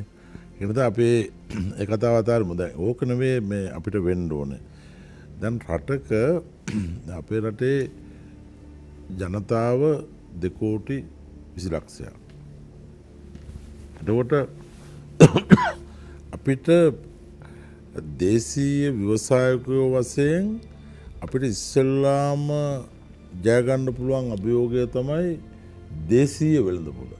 ඒ 2,20,00,000ට උවමනා ඒ නිෂ්පාදන මේ රට තුළ අපි නිෂ්පාදනය කර ගැනීම තමයි අපි මූලිකව කරන්න ඕනේ. එතකොට අපිට අපේ රටේ තියෙන පිහිටීම අනුව ස්වභාව ධර්මය අනුව අපිට ලැබෙන දේවල් වලින් ලැබෙන ආදායම් ලැබෙන යම් දෙයක් අපිට පිටරට ඒක විකුණලා වෙළඳපොළ ඒ වගේ මුදලක් අපිට ගත්ත හැකි. අපිට දැන් අපේ මේ රට වැටලා තියෙන තත්ත්වයෙන් ගොඩ ගන්න නම් මේ අපේ රට ඇතුලේ තියෙන මූලික අවශ්‍යතා ටික අපි මූලික වශයෙන් එකතු වෙලා සාකච්ඡා කරලා රජයත් සම්බන්ධ වෙලා මූල්‍ය ආයතන සම්බන්ධ වෙලා ඒ සම්බන්ධව හැකියාවක් තියෙන ව්‍යවසායකයන් ව්‍යාපාරිකයන් සම්බන්ධ කරගෙන ඒ වෙළඳපොළ අපි ඉස්සෙල්ලා ජයගත්තොත් දැන් මම දැක්කා වසන්ත මහත්තයා මේ කෝටි 5,500ක් යනවා වර්ෂයකට කිරිපිටි වලට පිටරට. ඒ කෝටි 5,500 මේ රට ඇතුලේ එකතු වුණොත් මොකද්ද රටේ තත්ත්වය? වර්ෂයකට වෙන්න ඕනේ මං හිතන විදිහට 5,500 මාසයකට නෙවෙයිනේ. ඉතින් ඒ මුදල මේක ඇතුලේ මේ රට ඇතුලේ කරකුණොත් එතකොට මුළු සමස්ත සමාජ විව්වයම ඒකට ලොකු හයියක් ඒ සල්ලි. එතකොට ඒ අනුව එයාගයක් හදනවා නම් ඒකට උවමනා ගල් වැල්ටිය ගත්තොත් ඒ ගල් කඩන මිනිහා, වැලිගොඩ දාන මිනිහා, ගඩොල් හදන මිනිහා, ඒකේ වැඩ කරන මිනිස්සයාගේ ආර්ථිකය දියුණුවෙනවා. එතකොට ඒක ගමේ කඩේට යනවා. එතකොට ඒ මිනිස්සයා ඒක ෆිනෑන්ස් කළ වාහනයක් කරගත්තනේ බැංකු ආයතනය දියුණු වෙනවා. ඊට පස්සේ යාලා ඒ වාහනයක් කරන් මේ ගමේ රටේ ඇවිදින්න ගියා නම් තව ඒ හා සම්බන්ධ විශාල ප්‍රමාණයක් ජීවත් වෙනවා. ඉතින් මේකේ දැන් අපි අද මට මේ මහා මේ පුදුමාකාර අභිමානයක් තියෙන ජාතියක් විදිහට තමයි ඇහුවොත් ඇහෙන්නේ කියන්නේ ඔක්කොම. ඇල්පෙනිත්තජ්ජේන පිටරටින්නේ. ඒකවත් හදා මොකද්ද මේ අපිට මේ තියෙන මා කියන මහලුකු අභිමානය. පොඩි එකාගේ සෙල්ලම් වල සරුංගල අභිමානය හදපාකට ඕනෑම දෙයක වටිනාකමක් තියෙන්න එපා. කතා කරන වචනයක, කරන ක්‍රියාවක, කරපු වැඩක වටිනාකමක් තියෙනවා. එතකොට තමයි අන්නේ වටිනාකම තමයි ආර්ථිකය ශක්තිමත් වෙනවා කියන එක තේරුම ඒකයි. එහෙම නැතුව නිෂ්ඵල දේවල් කතා කිරීමෙන් පළක් නැහැ කියලා හිටන් අපේ බුදුහාමුදුරුවන්ගේ දේශනයේදී ඒ ධර්ම වටිනා ධර්ම දේශනාව තුළ බොහෝ හැමතැනම ඉතින් කියලා තියෙනවා මේ තේරුමක් නැති දේවල් කතාවත් කරන්න එපයි කියලා. අනවා නිෂ්ඵල දේවල් කරන්නම එපයි කියලා. නමුත් අපි රටක් වශයෙන් ආර්ථික වශයෙන් රටක් ගමක් දියුණු කළා. අපි මේ අභියෝගේ ජය ගන්න නම් අපි බෞද්ධ රටක් වශයෙන් විශේෂයෙන් බුද්ධාගම අදහන ජාතියක් වශයෙන් වැඩි පිරිසක් අනිත් ආගම් අදහන අයටත් අපේ මෛත්‍රිය තියෙන රටක් මේක. ඒක දෙමළද මුස්ලිම්ද කතෝලිකද එහෙම කරන අපි බොහොම සහෝදරත්වයෙන් ජීවත් වෙන රටක් මේක. නමුත් අපේ රට මෙච්චර බෞද්ධ පසුබිමක් එක්ක හැදුණු හරි විනයානුකූල රටනේ මේක. දැන් බලන්නකෝ අපේ රටේ ජනාධිපතිතුමාට අගමැතිතුමාට ඇමතිවරයෙකුට පාරේ යන්න පුළුවන් විශ්වාසයක් තියෙනවා. දැන් මේකම බලන්නකො අපි බෞද්ධකමේ උපරිමේ මොනවා අපි පුදුමාකාර හැදියාවක් තියෙන මිනිස්සු අපි හරි ආගමක් රකින්න. දැන් අර එංගලන්තයේ අර නව අගමැතිතුමා හිටපු අගමැතිතුමා මම දකින ගානේ වැටෙන්නේ පුස්බයිසිකල් එකේ. ඒ රටවල් ඕනේ ඒ බෞද්ධ නොවුනට ඒ බෞද්ධ රටක තියෙන්න ඕනේ පසුබිම තියෙන එව් වගේනේ. පූර්වදර්ශයන් තියෙන එව් අපේ රටක රටේ නායකයාට පාරේ යන්න බෑ. එහෙම ඒ විදිහට බයිසිකලයක තියා මෙහෙම යන්නත් බෑ. කොයි වෙලාවරි වෙඩි තියලා දා එහෙම එන්න සිද්ධි කීයක් වුණාද? අපේ රටේ බේරා ගන්න තිබ්බ අපේ රට හදන්න තිබ්බ කොච්චර වැදගත් නායකයෝ අපිට නැතුව ගියාද? ඉතින් මේ නමුත් අපි බෞද්ධ. හැබැයි මේක කරලා තියෙන බෞද්ධ මිනිස්සුන් වෙන්න පුළුවන්. බෞද්ධ මිනිස්සුත් මේව කරා. ඒ වගේ දේවලුත් අපි අපේ අත්දැකීම් අපිට සාක්ෂි තියෙනවා. ඒක නිසා අපි ජාතියක් වශයෙන් අපේ හැදියාව තුළ අපේ ආගම ධර්මය තුළ අපේ දිනාගන්න අපේ අයිතීන් දිනාගන්න අපේ ආර්ථික විශේෂයෙන් හටක නෙවෙයි තමුන්ගේ පවුල ගන්නකො. ආර්ථික වශයෙන් පිරිහුණු ප්‍රශ්න මොනවද එන්නත් කියන්නකො. අපි ඒ වගේ අපේ පවුල මගේ පවුල මගේ නෝනයි මගේ දරුවෝ දෙන්නයි ගත්තාම ඒ ආර්ථික වැටීම උපරිම ප්‍රතිඵල කාපු ප්‍රතිඵල ලබපු මිනිස්සු අපි. ඒ කාලයක් බස් එකක් කරගෙන පාර දුවන ඒක ඇක්සිඩන්ට් වෙලා ඒක ණය ගෙවා ගන්න බැරුව ගෙදරට ගිහලා අම්මගෙන් පොල් ටිකයි හාල් ටික අරගෙන අපි කාපු මිනිස්සු අපි මේව ලැජ්ජ වෙන්න ඕනේ නැහැ. අපි කියන්නේ මේ රටේ එවැනි ආර්ථික මට්ටමකට වැටෙන මිනිස්සු ඒ තැනට වැටෙන මිනිහෙක් වශයෙන් මම කුලී ගෙදරක ඒතකොට හිටියේ. ඒ කාලේ ඉන්න ගයක් නෑ කුලී ගෙදරක හිටියේ. එහෙම ඉඳලා අමාරුවෙන් ගත්ත වාහනේ හැප්පිලා මේ වගේ තත්ත්වයකට වටනවා. මිනිහෙක්ගේ මූලිකම අයිතිවාසිකම කනබුන එකනේ. ඒකනේ මේ හාල් පොල් ගැන හරියට කතා කරන රටේ. ඉතින් ඒ වාගේ තැනක අපි ඒ වාගේ තත්ත්වයටපත් වුණ මමත් අද මෙහෙම තැනකට ගියා නම් මේ රටේ ජනතාවට ඒ වගේ ආර්ථික වශයෙන් මේ රටේ සමස්ත ව්‍යාපාරිකයින්ගෙන් මම ඉතා වගකීමෙන් කියන්නේ. ඉතාමත් වගකීමෙන් කියන්නේ. 95ක් 96ක් 7ක් 8ක් සමස්ත ව්‍යාපාරිකයන් ඉතාමත් දුර්වල තැනකට පත් වෙලා තියෙනවා. මේ කොරෝනා ව්‍යසනයේ එන්නේ ඉස්සෙල්ලා මේ තත්ත්වයට පත් වෙලා තිබ්බ මේ රටේ. ඇත්තටම අපි ඒ කොටස කතා කරමු. මට අවසර දෙන්න කෙටි විරාමයකට යන්න. ඔබ එක්වන්නේ නින්නද සජීවී සංවාදය සමගයි. හැබැයි අපි කතා බහ කරමින් සාල් මාෆියාව තිබේදී සත්‍ය කුමක්ද කියලා. හැබැයි මේ සාල් මාෆියාවෙන් පසුව මේ සත්‍ය කතාවට අපි යනකොට බත විතරක් නෙවෙයි. අපි බත බුලත ගැන කතා කරන ජාතියක්නේ වැඩිපුර. බත විතරක් නෙවෙයි ඉතින් එහාට නිෂ්පාදන පරිභෝජන රට අභාණ්ඩ හා සේවා සියල්ල හසුරවන්නේ හැසිරෙන්නේ සහ එහි සාපේක්ෂ වාසිය සාපේක්ෂ හැසිරවීම කෙබඳු ආකාරයෙන්ද රට තුළ සිද්ධ වෙන්නේ. මේ බඳු හැසිරීම ඇතුලේ හැසිරවීම ඇතුලේ දේශීය කර්මාන්තකරුවා නිෂ්පාදකයා පාරිභෝගිකයා ඉන්නේ කොතනද කියන ප්‍රශ්නේ ඔබ හොඳ ආකාරව දන්නවා. ඔබ උදෑසන අවදි වෙලා ඔබ දවස ගත කරන හැම තත්පරයකම හැම මිනිත්තු 5ක් පාසාම ඔබ නිෂ්පාදනය කරන භාණ්ඩයේ හෝ සේවාවේ මුදල අවසානයේ නතර වෙන්නේ කොතනද කියලා කල්පනා කරන්න. ඔබ 10 වෙනකන් උදෑසන ඉඳන් ඔබ ගණන් හදලා බලන්න ඒ මූල්‍යමය වටිනාකම් ටික නතර වෙන්නේ කොහෙද කියලා. අපේ ආර්ථික ක්‍රමයෙන් ගෝලීය තැනකට යනවා. හැබැයි අපි කවුද? අපේ නිෂ්පාදන අපි පරිභෝජනය කරන්න කියන කාරණා සම්බන්ධව මේ වසංගතයක් එක්ක හිතන්න වෙලාව තියෙනවා. අපි නම් හිතන්නේ මේ ආශිර්වාදයක් කරගෙන රට හරවන්න පුළුවන්. අපි ඊළඟ නම් කෙටි විරාමයකට රැඳී සිටින්න.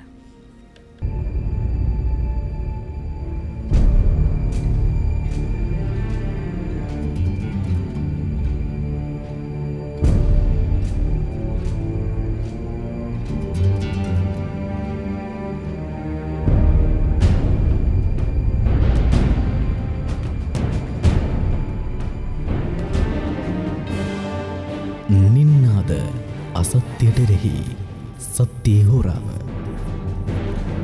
සහල් මාෆියාවක් තිබේදෙහි සත්‍ය කතාව කුමක්ද කියන මාතෘකාව ඔස්සේ අබ්ද නින්නාද දිගහැරුම ඔබ නැවත යලිත් ඒ සම්බන්ධ කතාබහේ සමග එක්වන්නේ. අපි ඔබට අවස්ථාව ලබා දුන්නා 066 22 83 608 609 මැදිරියට එන්න පුළුවන් ඔබට මේ කතාබහ පෝෂණය කරන්න. මේ කතාබහේ යම් ගැටලු සහගතයන් තියෙනවා නම් ඒ පිළිබඳව විමසන්න ඔබට හැකියාව තියෙනවා.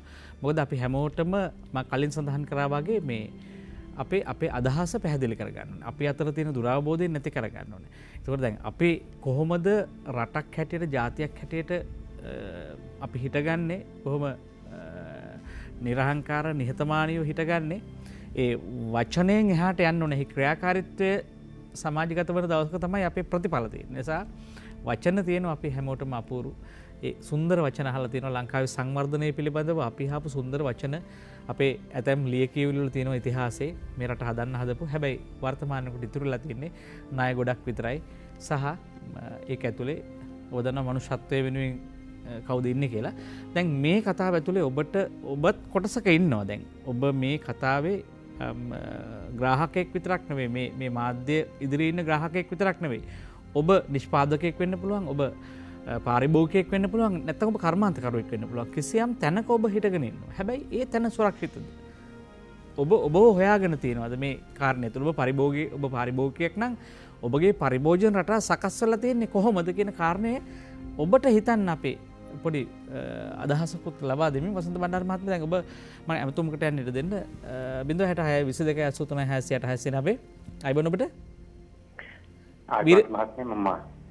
මාතරින් වීරසේන මහත්මයා අයිබෝන් ඔව් අපි දැන් මේ හාල්ලෙට ගැනම කතා කරනකොට වැඩි ඒ තමයි ඒක මම පොඩි එකට පොඩි තප්පර 30ක් විතරක් දෙන්න හාල් වලට ගැන කතා කරනවා බීඩි බොන මිනිහ දවසට රුපියල් 50ක් වියදම් කරොත් මාසෙට රුපියල් 1500යි හාල් කේතුනක් දවසට කෑවොත් මාසෙට යන වැඩි අමතර රුපියල් 10ක් වැඩි කරත් රුපියල් 900යි ඒක ගැන ඕක ගැන වැඩි එල්ලෙන්න ඕනේ අපි සිරිසේන මහත්තයත් ඉන්න වෙලාවේ වසන්ත මහත්තයත් ඉන්න වෙලාවේ අවධානය වෙන පැත්තකට යොමු කරවන්න හදන්නේ ලංකාව වටේටම මූද තියෙනවා එහෙම තියෙද්දි සමහරක් හොඳ ලුණු ඕනේ කියලා අපි පිටරටින් ගෙන්නනවා ලුණු නිෂ්පාදනයේදී අතුරු ඵලයක් තමයි සෝඩියම් හයිඩ්‍රොක්සයිඩ් මේක කලින් පරන්තන් වල නිෂ්පාදනය කළා දැන් ඒකෙම අතුරු ඵලයක් තමයි ක්ලෝරින් අද ජල සම්පාදන සහ ජල අපවරණ මණ්ඩලයට වතුර පිරිසිදු කරන්න සෝඩියම් හයිඩ්‍රොක්සයිඩ් ගෙන්නනවා පිටරටින් වසරකට ඩොලර් මිලියන 15ක් 20ක් යනවා. ඉතින් මේවා හරි අපරාධයක්. කැලේ වෙලා තියෙන පරන්තන් රසායන ටැක්ටික්ස් සංයුක්ත මණ්ඩලයේ යුද්ධ කාලේ අක්ෂරේ 50කට රටේ බූන්නේ. මෙන්න මේවට මේ ව්‍යාපාරික මහතුන්ගේ අවධානය එහෙම නැත්නම් ජනාධිපතිතුමාගේ අවධානය යොමු කරන්න කියන්නේ මොකද රාජ්‍ය නිලධාරීන් මේවට අකමැති කොමිස් අරගෙන මේවෙන් පිටරටින් ගෙන්නන්න තමයි කැමති. ඒකෙන් තමයි මේ පිළිබඳව ගරු සිරිසේන මහත්මයාගේ වසන්ත බණ්ඩාර මහත්මයාගේ අවධානය යොමු කරන්නේ. මේකද හරි රටට කරන සේවයක්. මොකද සෝඩියම් හයිඩ්‍රොක්සයිඩ් වල සබන් නිෂ්පාදන කඩාවැටෙන නිෂ්පාදන ගොඩක් දේවට උපයෝග කරගන්න පුළුවන්. නමුත් මේ ලංකාවේ ඒක අපිට යනවා. එහෙම යටි පිටසටින් ගෙන්නනවා. මෙන්න මේ පිළිබඳව ඔබතුමාලගේ අවධානය කරන්න ගොඩාක් ස්තුතියි. බොහොම ස්තුතියි ඔබට කතා බහ කළාට. 066 22 83 608 609 අපි ඔබට ආරාධනා කරලා තියෙන්නේ.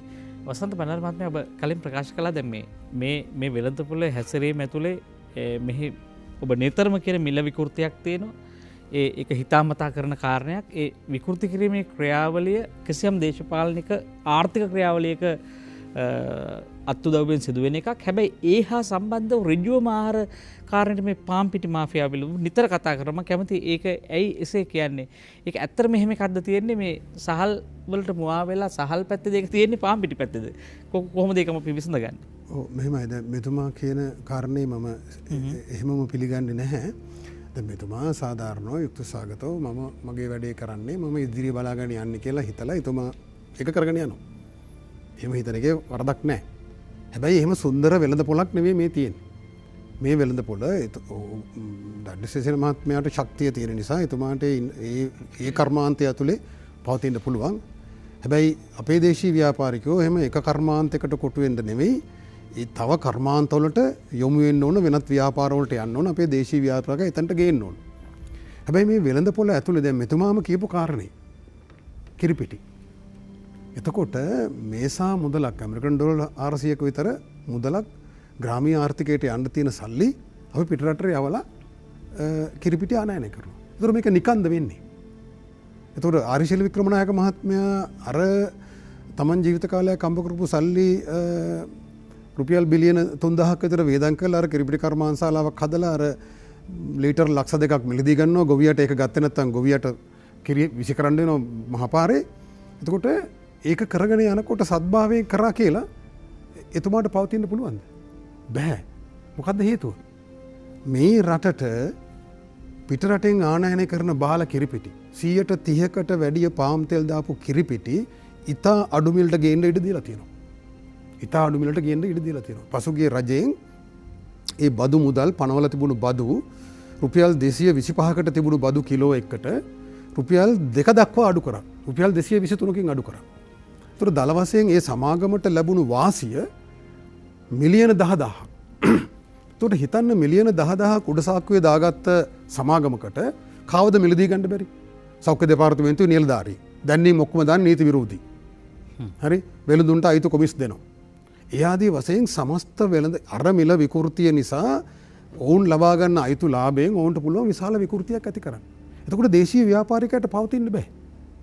හරි? අපි මොනතරම් ඔහුට ණය දුන්නත්, ඔහුට දැනුම දුන්නත්, විවිධ දේවල් කරාට බදු සහන දුන්නත් නැගිටින්න බෑ. ඒ මේ මිල විකෘතිය නිසා මහා සමාගම් පිටරටින් ආනයනය කරන බාල නිෂ්පාදන රට ඇතුළට ගෙනත් දාලා වෙළඳ පොළ අත්පත් කරගන්න. එතකොට ඒකම අදාළයි. එතකොට ඒකට රාජ්‍ය මැදිහත්වීම අවශ්‍යයි. ඒක නිකන් වෙන්නේ නැහැ. ඒක කිරි කර්මාන්තයේ ඉන්න පැලවත්ත කර්මාන්ත ශාලාවේ ආරශීල වික්‍රමනායක මහත්තයාට බෑ ඒක නිවැරදි කරන්න. එතුමා රාජ්‍යය නෙවෙයි. તો රාජ්‍යයේ වගකීම තමයි දේශීය නිෂ්පාදනය ආරක්ෂා කරන්න, දේශීය නිෂ්පාදකයා රකින්න අවශ්‍ය පියවර ගන්න එක. වෙළඳ පොලේ මිල විකෘතිය නැති කරන එක. හැබැයි ඒක එහෙම සරලද? නෑ. අපි දැක්කා ඊයේ පෙරේදා අනුර කුමාර දිසානායක මහත්තයා කියනවා මොකද කියන්නේ? බදු ගහන්න එපා. එතුමා පෙනී හිටින්නේ අර පිටරට සමාගම් වෙනුවෙන්. ඒ කියන්නේ පිටරට කිරිපිට සමාගමෙන් කිරිපිට ගෙනාපුවම බදු ගහන්න නැතුව දේශීය නිෂ්පාදකයා වැඩි කරන්න බෑ. ගමේ ඉන්න අහිංසක ගොවියට කිරි වලට මිලක් ගෙවන්න බෑ. ඒතොර බදු ගහන්න ඕනයි කියලා අපි කියනවා. ඒතොර අර අනුර කුමාර දිසානායක කියනවා ඒක ගහන්න එපා බදු. සමාගම් වලට සාහන දීපන් කියලා. ඒතොර රජය මොකද කරන්නේ? ඒතොර මේ ගැන සංවාදයක් අවශ්‍ය නැද්ද? ඒතොර මහජනයා කියන්න ඕනේ නැද්ද? පිටරටින් ආනයනය කරන දේ අඩු මිලට කාලා හරියන්නේ නැහැ. අපේ ගොවියා අතට සල්ලි යන්න නම් අපේ නිෂ්පාදකයා නිෂ්පාදන දිරිමත් කරන්න නම් අපේ නිෂ්පාදකයා ශක්තිමත් කරන්න නම් මේ බදු ගහලා මේක අධෛර්යමත් කරන්න ඕන, මේකට සහන දෙන්න ඕන කියන මතය සමාජයට අවශ්‍ය නැද්ද? දැන් ගන්න මේ ආයි මෙතුමා අකමැති මාතෘකාවක්. දැන් ගන්න ආහාර වෙළඳ පොලේ ප්‍රධානම කාරණේ තිරිඟු පිටි. මේ පහුගිය අවුරුදු 4ට තිරිඟු පිටි ආනයනයේ වැඩි වුණා මෙට්‍රික් ටන් ලක්ෂ 4කින්. ඒ කියන්නේ දල වශයෙන් මාස 2ක් කන හාල් ප්‍රමාණය වෙළඳ පොලෙන් අතිරික්තයක් බවට පත් වෙනවා. කොහොමද ඒක උනේ? නිකන් වුණාද? නෑ. රුපියල් 20ක බදු සහනයක් දුන්න තිරිඟු ඇටවලට. ඊට පස්සේ රුපියල් 28ක බදු සහනයක් දුන්න තිරිඟු පිටි වලට. එතකොට රුපියල් මිලියන දල වශයෙන් මිලියන 35000ක් විතර අවුරුද්දකට මේ සමාගම් අතට ලැබෙනවා. එතකොට ඒ සමාගම් විසින් විවිධ අවුල් ඇති කරනවා. දැන් අපි දක්කන්නේ දැන් මේ පහුගිය ප්‍රශ්නෙත් මෙතුමා අකමැති ප්‍රශ්නම ආයෙ කතා කරනවා මම. මොකද්ද මේ ප්‍රශ්නෙදිත් කී දෙනෙක් විවිධ දේශපාලන කතන්දර කිව්වද? කී දෙනෙක් විවිධ ආකාරයෙන් මේක නැවත හරවන්න හැදුවද? අන්තිම මොහොතේ ජනාධිපතිතුමා මැදිහත් කළ මේ තීන්දුව ගත්ත නිසා ඒක ප්‍රශ්නේ බේරුණා. එහෙම නොවුණා නම් මේ රුපියල් මිලියන 35000ක් අතට ගන්න මේ පාම්පිටි සමාගම් මේ සහල් වෙළඳ පොළ විකෘතිය ඇති කරන්න මැදිහත් වෙනවා. උන් නිකන් ඉන්නේ නැහැ. උන් බුද්ධියගෙන ඉන්නේ නැහැ. උන් ලක්ෂ 4ක් වැඩි කරගත්ත මෙට්‍රික් ටන් මාකට් එක. තව 4ක් වැඩි කරගන්න පුළුවන් මේ වෙළඳ පොළ වැට්ටුවම. වී වගාව අධෛර්යමත් කරාම. ලබන කන්නේ වී වගාව අධෛර්යමත් කරාම වී ගොවියා වී ගොනතන අතහැරියම. රුපියල් 50 මදි ගොවියට. ඒ 50 මදි. නමුත් 50ට වඩා ගෙවන්න බෑ කියන එක මේ මිල මට්ටම මෙතන තියෙනවා. හාල් මිල 100 නම් 50ට වඩා ගෙවන්න බෑ. ඒක හරි. ගොවියට වෙන සහන දෙන්න ඕන. ඒතර ඒ සම්බන්ධයේ සමාජයේ කතාවක් අවශ්‍ය නැද්ද? ඔබතුමාලා ඒක කියන්න ඕනේ නැද්ද? මෙතුමන්ලා ඒක කියන්න ඕනේ නැද්ද? ඒක හංගලා තියෙන ප්‍රශ්නයක්ද? නැත්නම් වෙළඳ පොළ සර්වසාධාරණව නිකාම්ම මේක හරියනවද දෙපැත්ත බැලන්ස් වෙලා? නෑ. මේකේ මහා සමාගම් වලින් කරන බටහිර විවිධ කුමන්ත්‍රණකාරී සංවිධාන වලින් දැන් ආහාර සුරක්ෂිතතාවය කියන සංකල්පය ගත්තොත් ආහාර සුරක්ෂිතතාවය කියන එක ජාතික ආරක්ෂාව තරම්ම වැදගත්. මට ඒක අවුල් කරන්න විවිධ සංවිධාන මැදිහත් වෙනවා. මට ඇමතුම්ට ඉඩ දෙන්න. අපේ මේ මොහොතේ අපිත් එක්ක ඉන්නවා ප්‍රවීණ මාධ්‍යවේදී කාංචන කුමාර හරිදාස මහත්මයා. අයිබන් ගමගේ මහත්තයා බොහොම කතා කරන්න ඕනම අවස්ථාවක තමයි මේ ප්‍රශ්නය කතා කරන්නේ. මට ප්‍රශ්න දෙකක් තියෙනවා. ඒ වගේම එක පැත්තකින් සිරිසේන මැතිතුමාටත් අනිත් පැත්තකින් වසන්ත අපේ මේ වෛද්‍යතුමාටත් මේ ප්‍රශ්න දෙකින් බොහෝ දෙනෙක් අපේ මේ සිරිසේන මහත්තයා කිව්වා මේ ප්‍රශ්නේ හාල් විතරක් නෙවෙයි. මේ රටේම ප්‍රශ්නය පිළිබඳව කතා කිරීමේදී බීජ ටික පොඩ්ඩක් හිතලා බලන්නකෝ. මේ රටේ බීජ ටික විතරදී ඒවා අනිත්කුත් සියලුම දේ වේවා මේ බීජ ටික ගෙනල්ලා තියෙන ක්‍රමවේදය පිළිබඳව බරපතල ප්‍රශ්නයක් තියෙනවානේ. මේ රටේ බීජ ටික අපේ රටේට අවශ්‍ය බීජ ටික ගේන්නේ නැතුව අපි මොනවා කෘෂිකර්මාන්තය ගැන කතා කරත් කිසිදු පළක් නැහැ. මොකද අපි පහුගිය දවස් ටිකේ මාධ්‍යවේදීන් හැටියට අපි දැක්කා. අපි ස්ථානයේ ඉන්න සිරිසේන මැතිතුමාටත් මම මේ දවස් 3කට කලින් දුරකථනයෙන් කතා කරලා ඇහුවා මොකද්ද මේ ප්‍රශ්නේ අපි කරන්න ඕන මේ ක්‍රමවේදය මේ රටේ කියලා. හැබැයි එතුමා සාර්ථක උත්තර කීපයක් මට දුන්නා. හැබැයි මේ රටේ බීජ ප්‍රශ්නය පිළිබඳව කිසිම කෙනෙක් අවධානය යොමු කරන්නේ නැහැ. කාබනික පොහොර ගැන කතා කරනවා. හැබැයි මේ රටේ මේ ආර්ථික හාල් මිල ගැන, වී මිල ගැන, අනෙකුත් එළවලු මිල ගැන කතා කරනවා. හැබැයි මේ බීජ ටික කොහෙන්ද එන්නේ? මේ බීජ ටිකට මොකද්ද වෙලා තියෙන්නේ? මේ ඇත්ත ඇතිසතියෙන් දකින්න නැතුව කතා කරන්නේ නැතුව මේ අඳුරේ අතපත ගෑමකින් තියෙන ප්‍රශ්නයක් මේ තියෙන්නේ. නියමතම මේ ප්‍රශ්නයට ගිහිල්ලා වස්තුව තියෙන්නේ බීජ. හැබැයි බීජ වස්තුව ගැන කතා කරන්නේ නැතුව ආදායම ගැන කතා කරනවා, හාල් මිල ගැන කතා කරනවා, එළවලු මිල ගැන කතා කරනවා. කතා කරන්න කිසිදු ප්‍රශ්නයක් නැහැ. හැබැයි බීජ ගැන කතා කිරීමේ තමයි අවශ්‍යතාවය තියෙන්නේ. ඒ නිසා මම ඉතාමත් ගෞරවයෙන් කරුණාවෙන් ඉල්ලා සිටිනවා අපේ සිරිසේන මැතිතුමාටත් අපේ වෛද්‍යතුමාටත් මේ බීජ ගැන ප්‍රශ්නේ කතා කළොත් ඒක නිවැරදි කළොත් අපේ රට ඔයිට වැඩිය යමක් කරන්න පුළුවන් තැනකට ඇවිල්ලා තියෙනවා කියන එක තමයි මගේ දෙන්න තියෙන මේ ප්‍රශ්නය. ඒ විතරක් නෙවෙයි මේ උත්තරයට වඩා විශේෂයෙන් මේ පිළිබඳව අවධානය යොමු කරන්න කියන එක තමයි මගේ ඉල්ලීම. ඔව් බොහොම ස්තුතියි කාංචන මහත්මයා. අපි ඉදිරියේදී හමුවේ මේ පිළිබඳ සංවාදය දියුණු කිරීම සඳහා අපි කතා බහ කරමින් හිටියා. ඔබට අවස්ථාව ලබා දුන්නා 066 22 83 608 අපේ ළඟට එන්න කියලා. කෙසේ වෙ නමුත් අපිට ඉතිරිව තිබෙනවා දැන් ඩග්ලස් සිරිසේන මහත්මයා ඔබ සඳහන් කළා මේ දැන් දේශීය ව්‍යාපාරිකයා ක්‍රමයෙන් පිරිහීමකට පත් වුණා. මේ අපි හොයාගන්න ඕනේ මේකට හේතු මොනවද කියලා. හේතුව නැති කිරීම තමයි සඳහා තමයි අපි කටයුතු කරන්න ඕනේ. මොකක්ද ඔබ දකින හේතුව මේකට? කොහොමද මේ හේතුව අපි හඳුනාගන්නේ? හේතුව තුරන් කරන්නේ කොහොමද? දැන් අපි ඉස්සෙල්ලා අපේ අර ප්‍රවීණ මාධ්‍යවේදියා කාංචන මහත්තයා මට මේ දවස් තුනකට ඉස්සෙල්ලා කතා කරලා මම ඒකත් කියන්න ඕනේ. මම ඉතින් බොහොම හොඳින් යත්තේ කතා කරා. එනාට මට ඉන්ටර්වයුව එකට ඒ වෙලාවේ යන්න බැරි වුණා. නමුත් එතුමා මම ඉරිදපත්තරේ අරගෙන බැලින්නම් මේ හාල් පිළිබඳව ලොකු චෝදනාවක් දාපු එතුමාගේ නමින් ලොකු ලිපියක් මම දැක්ක. මම ඉතින් මේ දවස්වල වගේ හෙඩින් එක විතරයි බලන්න නිකන් වැඩකුත් නැහැ බලලා. නමුත් ඒ මහත්තයා ඒ සම්බන්ධව දක්වන උනන්දුව දැන් රටේ හාල් නෑ කියන එකනේ කතා කරන මේ සබ්ජෙක්ට් එකට මේ මහත්තයා දාපු ප්‍රශ්නෙට උත්තර දෙද්දී අපව හාල් ගැන කතා කරන්න වෙනවා. නැත්නම් මම හාල් ගැන කතා කරන්නේ නැහැ. හාල් ගැන කතා කරන්න වැඩක් නැහැ. හාල් තියෙනවා. ඒ පිළිබඳ ඒක ප්‍රශ්නයක් නැහැ. මට හුඟක් අය විවිධ චෝදනා එල්ල කරා. කොරෝනා වෙලාවෙ නිකන් කන්න දෙන්නම් කිව්වා. මේ හාල් ඕන තරම් තියෙනවා. හාල් ඕන තරම් තියෙනවා. ඇත්ත හාල් දෙකක් නෑ මේ මට දැන් එක මම දැන් නම් වශයෙන් ඒවා කියන්න යන්නේ මේ 2021 අප්‍රේල් වල ඇත්ත 2021 අප්‍රේල් වෙනකල් කිසිම ප්‍රශ්නයක් නෑ. ඊළඟ කන්න ගුවන් කපුවා හැමදාම දැන් මාසෙකට මාස එකමාර ලබන මාසේ ජූනි මාසේ 20 විතර ඉඳලා ආදායම් වෙනවා. හාල් ටික වෙන්නේ නෑ. ඒක ඇත්ත. ඒක මම වක්කීමෙන් කියන්නේ. මම නිකන් කන්න දෙන්නම් කිව්වා. ඇත්ත. එහෙම තත්ත්වයක් රටේ ඇති වුණේ නැහැනේ. ඒවා දැන් අතිගරු ජනාධිපතිතුමාගේ වැඩපිළිවෙල තුල කවුරු මොනවා කිව්වත් කොරෝනා සම්බන්ධව ඒක මඩපවත්වා ගන්න ඒක පාලනය කරන්න ඒ ගෙනිච්ච වැඩපිළිවෙල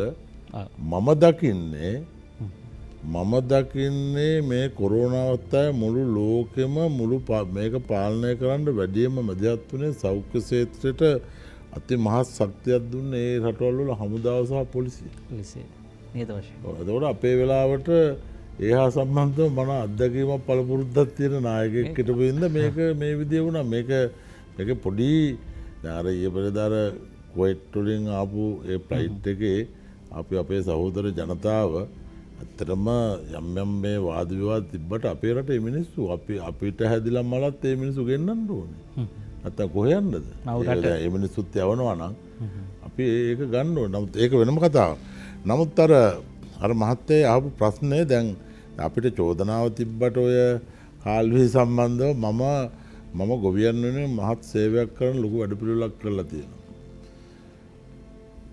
අවුරුදු 72ක් නිදහස ලැබුවට පස්සේ මේ රටේ අපි කරන පෝර පරිභෝජනය හා සම්බන්ධව මම අවුරුදු 3.5-4ක ලොකු පරිශ්‍රණයක් කරලා ඇග්‍රෝ ෆර්ටිලයිසර් කම්පැනි කියලා මම කම්පැනියක් කරියා.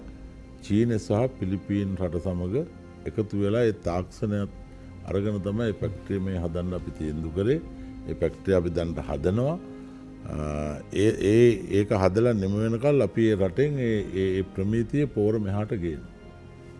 ඒ පොහොරවල අපි ඇත්තටම බිත්තර වීත් අපි දැන් හදනවා. බිත්තර වී හදන අපි දැන් නිෂ්පාදනය කරපු දෙවෙනි කන්න දැන් අවුරුද්දක් වෙනවා.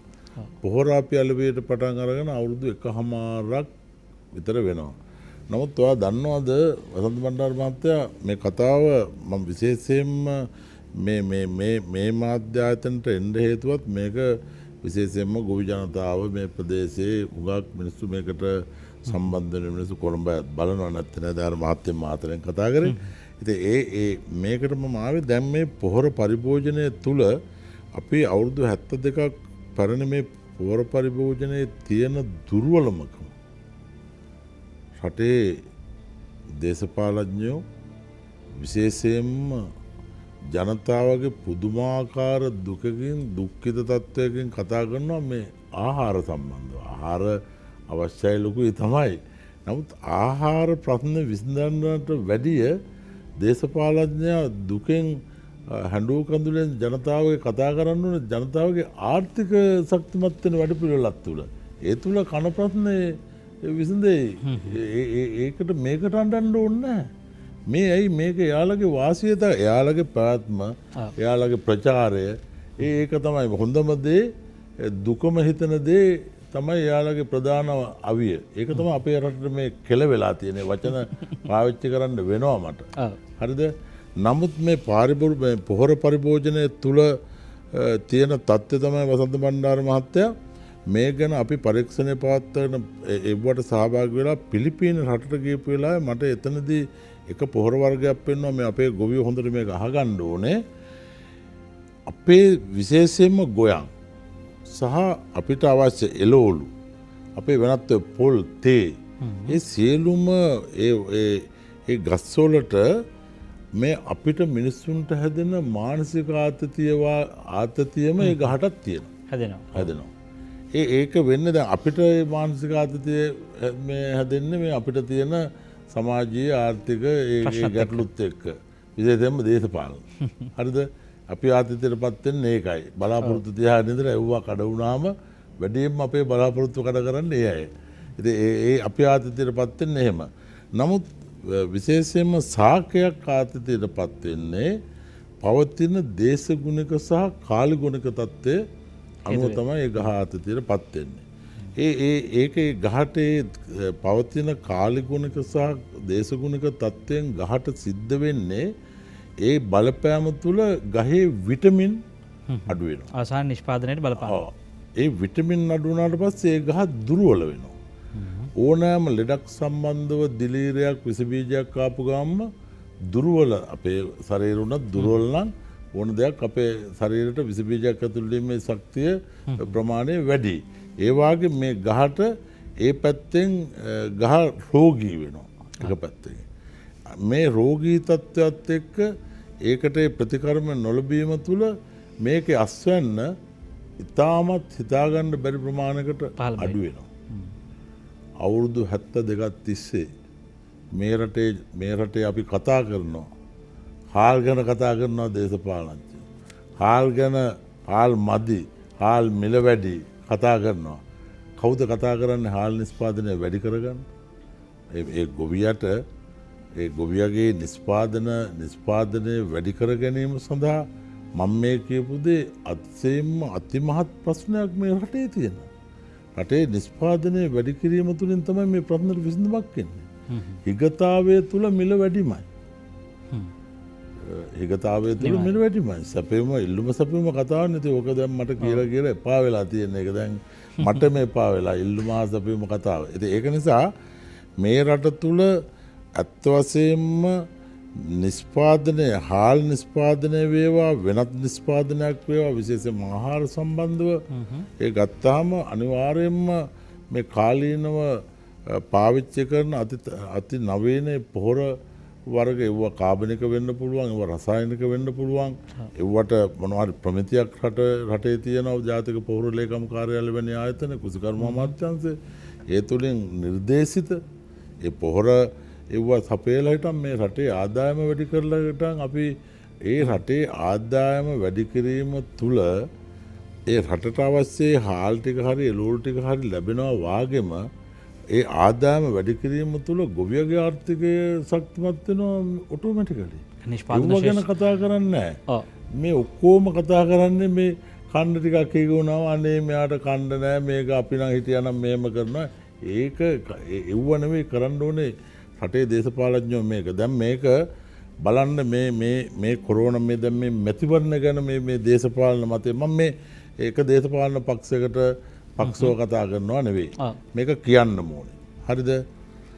දැන් ආණ්ඩු පක්ෂය අපේ ජනාධිපතිතුමාගේ ඒ පක්ෂයේ කට්ටියට මැතිවරණේ තියන්න ඕනේ. ඇත්තටම තියන්න ඕනනේ. දැන් මේක පාර්ලිමේන්තුව නැතුව ජනාධිපතිවරයාට මේක පාලනය කරන්න බෑනේ. මේක සත්‍ය කතාවත් ඇත්තටම ජනාධිපතිවරයාට පක්ෂ ආණ්ඩුවක් තියෙනවා නම් මේක කරන්න පුළුවන්. ජනාධිපතිතුමාට විපක්ෂ ආණ්ඩුවක් ආවොත් ජනාධිපතිතුමාද අමාරු වැටෙන්නේ. ආයෙ අමාරු වැටෙන්නේ අපිව. මේක දැන් පහුගිය කාලෙත් උනේ ඒකනේ. විවිධ දේශපාලන ප්‍රතිපත්තිවල මතවාදවල වෙනස නිසා නායකත්ව දෙක ඇතුළ ඇති වුණ ගැටුම තුළ අපි ආර්ථික වශයෙන් නෙවෙයි අපි හැමතිස්සෙම පාතර වැටුණා. අපි ඒකම ආයි කරගන්නවා.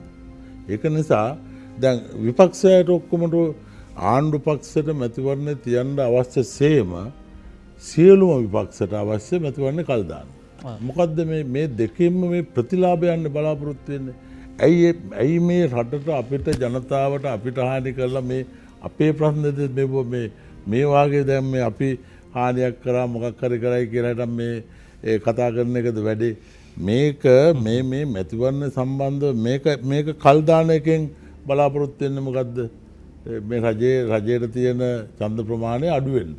ඒකනේ ඒක ප්‍රායෝගික අපි මෝඩයෝ නෙවෙයිනේ. අපි මේ මොනවා හරි දැනීමක් තියෙන ඉඳන් මෙතනට ඇවිල්ලා තියෙන්නේ. ඉතින් ඒක මේ වාගේ පටු දේශපාලන අදහස් ක්‍රියාත්මක කරන්න යන තුල ඒ දේශපාලඥයෝ ඒ ඔක්කොම ඉව හොඳයි. මේ වැරදි අපි තමයි. ඔව් දැන් ඒත් එකම අර විරාමයට යන කලින් එක ප්‍රශ්නයක් අහන්න තියෙනවා ඔබතුමා කිව්ව කාරණාත් එක්ක දෙකක් තමයි ඔබතුමා මතු කරා දේශීය ව්‍යාපාරිකයන් එකක් පිරිහිලා ඒ කට්ටියට බොහොම කට ඉන්න තැන පිළිබඳ තරම් යහපත් නැහැ කියන කාරණේ. හැබැයි දැන් දේශීය නිෂ්පාදකයා හෝ කර්මාන්තකරුවා ව්‍යවසායකයා සංවර්ධනය කිරීම සඳහා කිසියම් වැඩපිළිවෙලක් සකස් කරනකොට රජයේ විශේෂයෙන් අපි ගත්තොත් අතිගරු ජනාධිපතිතුමන් පහුගිය කාල සීමාව තුළ විශේෂයෙන් ආනයනයේ සම්බන්ධව ගන්න සූදානම් වන ප්‍රතිපත්ති සහ ගත්තු ප්‍රතිපත්තිත් එක්ක බොහෝ දෙනෙක් ජනතාව ආයේ කලබලයටපත් වුණා. මේ එන්න යන්නේ අර ඔබතුමා කලින් මහා ප්‍රහර්ෂයක් හැටියට දැකපු අර 70 දශකයේ මේ දේශපාලන යුගයටද මේ යන්නේ. ආයේ හාල් පොළු මිරිස් පොළු වලට ජනතාවට යන්න වේද?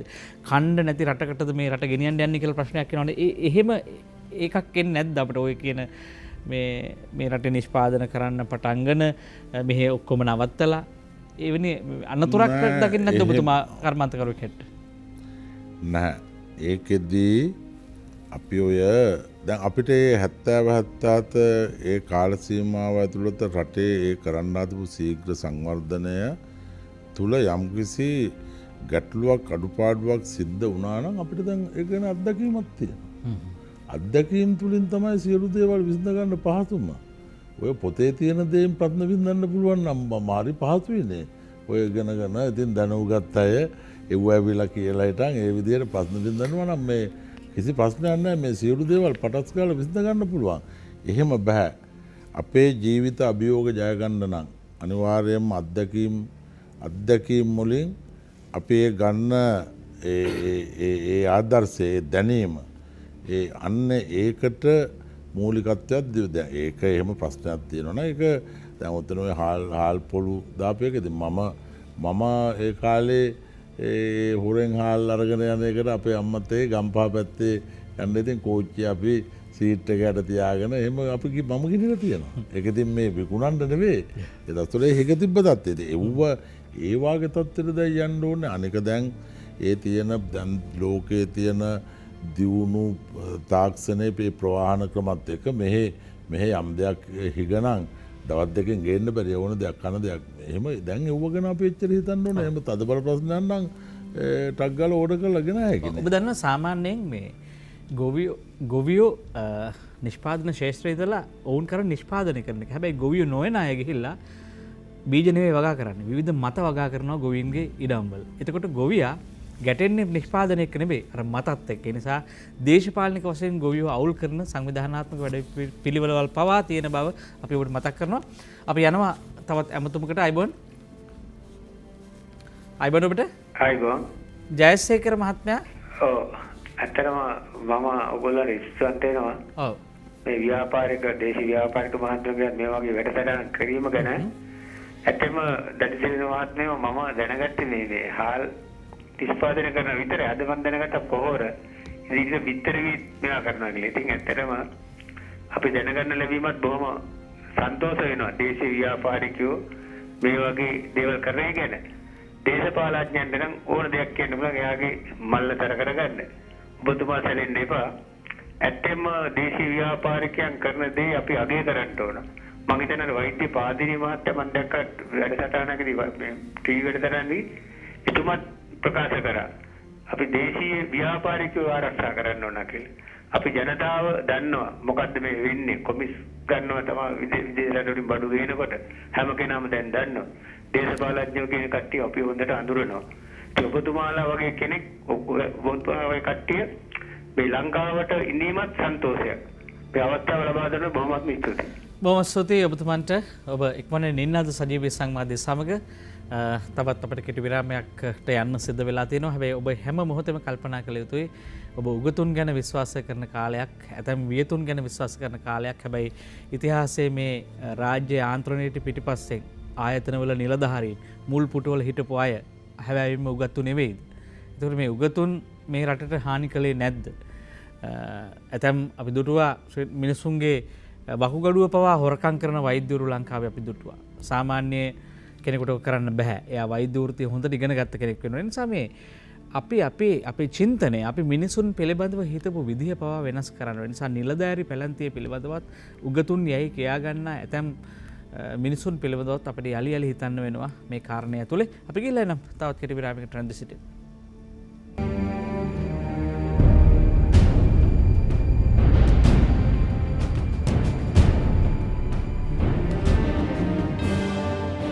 නින්නාද අසත්‍යයට එරෙහි සත්‍යයේ හොරාව. මුදමතත් නින්නාද සජීවී සංවාදයේ සමගයි මේක වන්නේ සහල් මාෆියාවක් තිබෙද්දී සත්‍ය කුමක්ද? සත්‍ය කතාව පිළිබඳවයි අපි නැවතිලා ඉන්නේ. සහල් මාෆියාවක් තිබේද කියන ප්‍රශ්නයෙන් අපි ටිකක් ඔබට ගමන් කරාද මාතෘකාවෙන් සමස්ත ශ්‍රී ලංකාවේ කර්මාන්ත ව්‍යාපාර සහ අනිකුත් ශේෂ්ත්‍රයන්ගේ ශේෂ්ත්‍රයන් පිළිබඳව කතා බහ කරේ වෛද්‍ය වසන්ත බණ්ඩාර මහත්මයා. දැන් අපි අවසන් මිනිත්තු කිහිපයක ඉන්නේ. දැන් මේ ඔබ නිරන්තරව අපි දුටුවා පුවත්පත් කිහිපයකට ඔබ ලිපි යවා තිබුණා. ඒවත් වී වගාවයි සහල් කර්මාන්තයයි දෙකම අතරේ දැන් මේ ඒ ආශ්‍රිත කර්මාන්ත මේවට නිරන්තරවම රජයක් හැටියට විශේෂයෙන් ආණ්ඩු ස්ථාවර රාජ්‍ය ප්‍රතිපත්ති හදන්න ඕනේ. උපාය මාර්ග සැලසුම් හදන්න ඕනේ. ඒකට ඒවා ආණ්ඩුත් එක්ක වෙනස් වෙන්න බෑ. එතකොට දැන් මේ තව පැත්තකින් චෝදනාවක් තියෙනවා මේ අපට කොන්ත්‍රාත් පදරමින් ණය දෙන මූල්‍ය ආයතන අපේ සැලසුම් විශේෂයෙන් වී වගාව වෙනස් කරන්න ආදේශක භෝග වගා කරන්න ඒක නිෂ්පාදන ශාස්ත්‍රයේ ඉඳලම ඒ වෙනස් කිරීමේ සැලසුමක් ඉතිහාසයෙන් ක්‍රියාත්මක වුණා. ඒක හැම අපි ගත්තොත් හැම ආණ්ඩුවක් යටතේම මේ ප්‍රතිපත්ති බලපෑවා. විවිධ ජාත්‍යන්තර සංවර්ධන න්‍යාය පත්‍ර හරහා.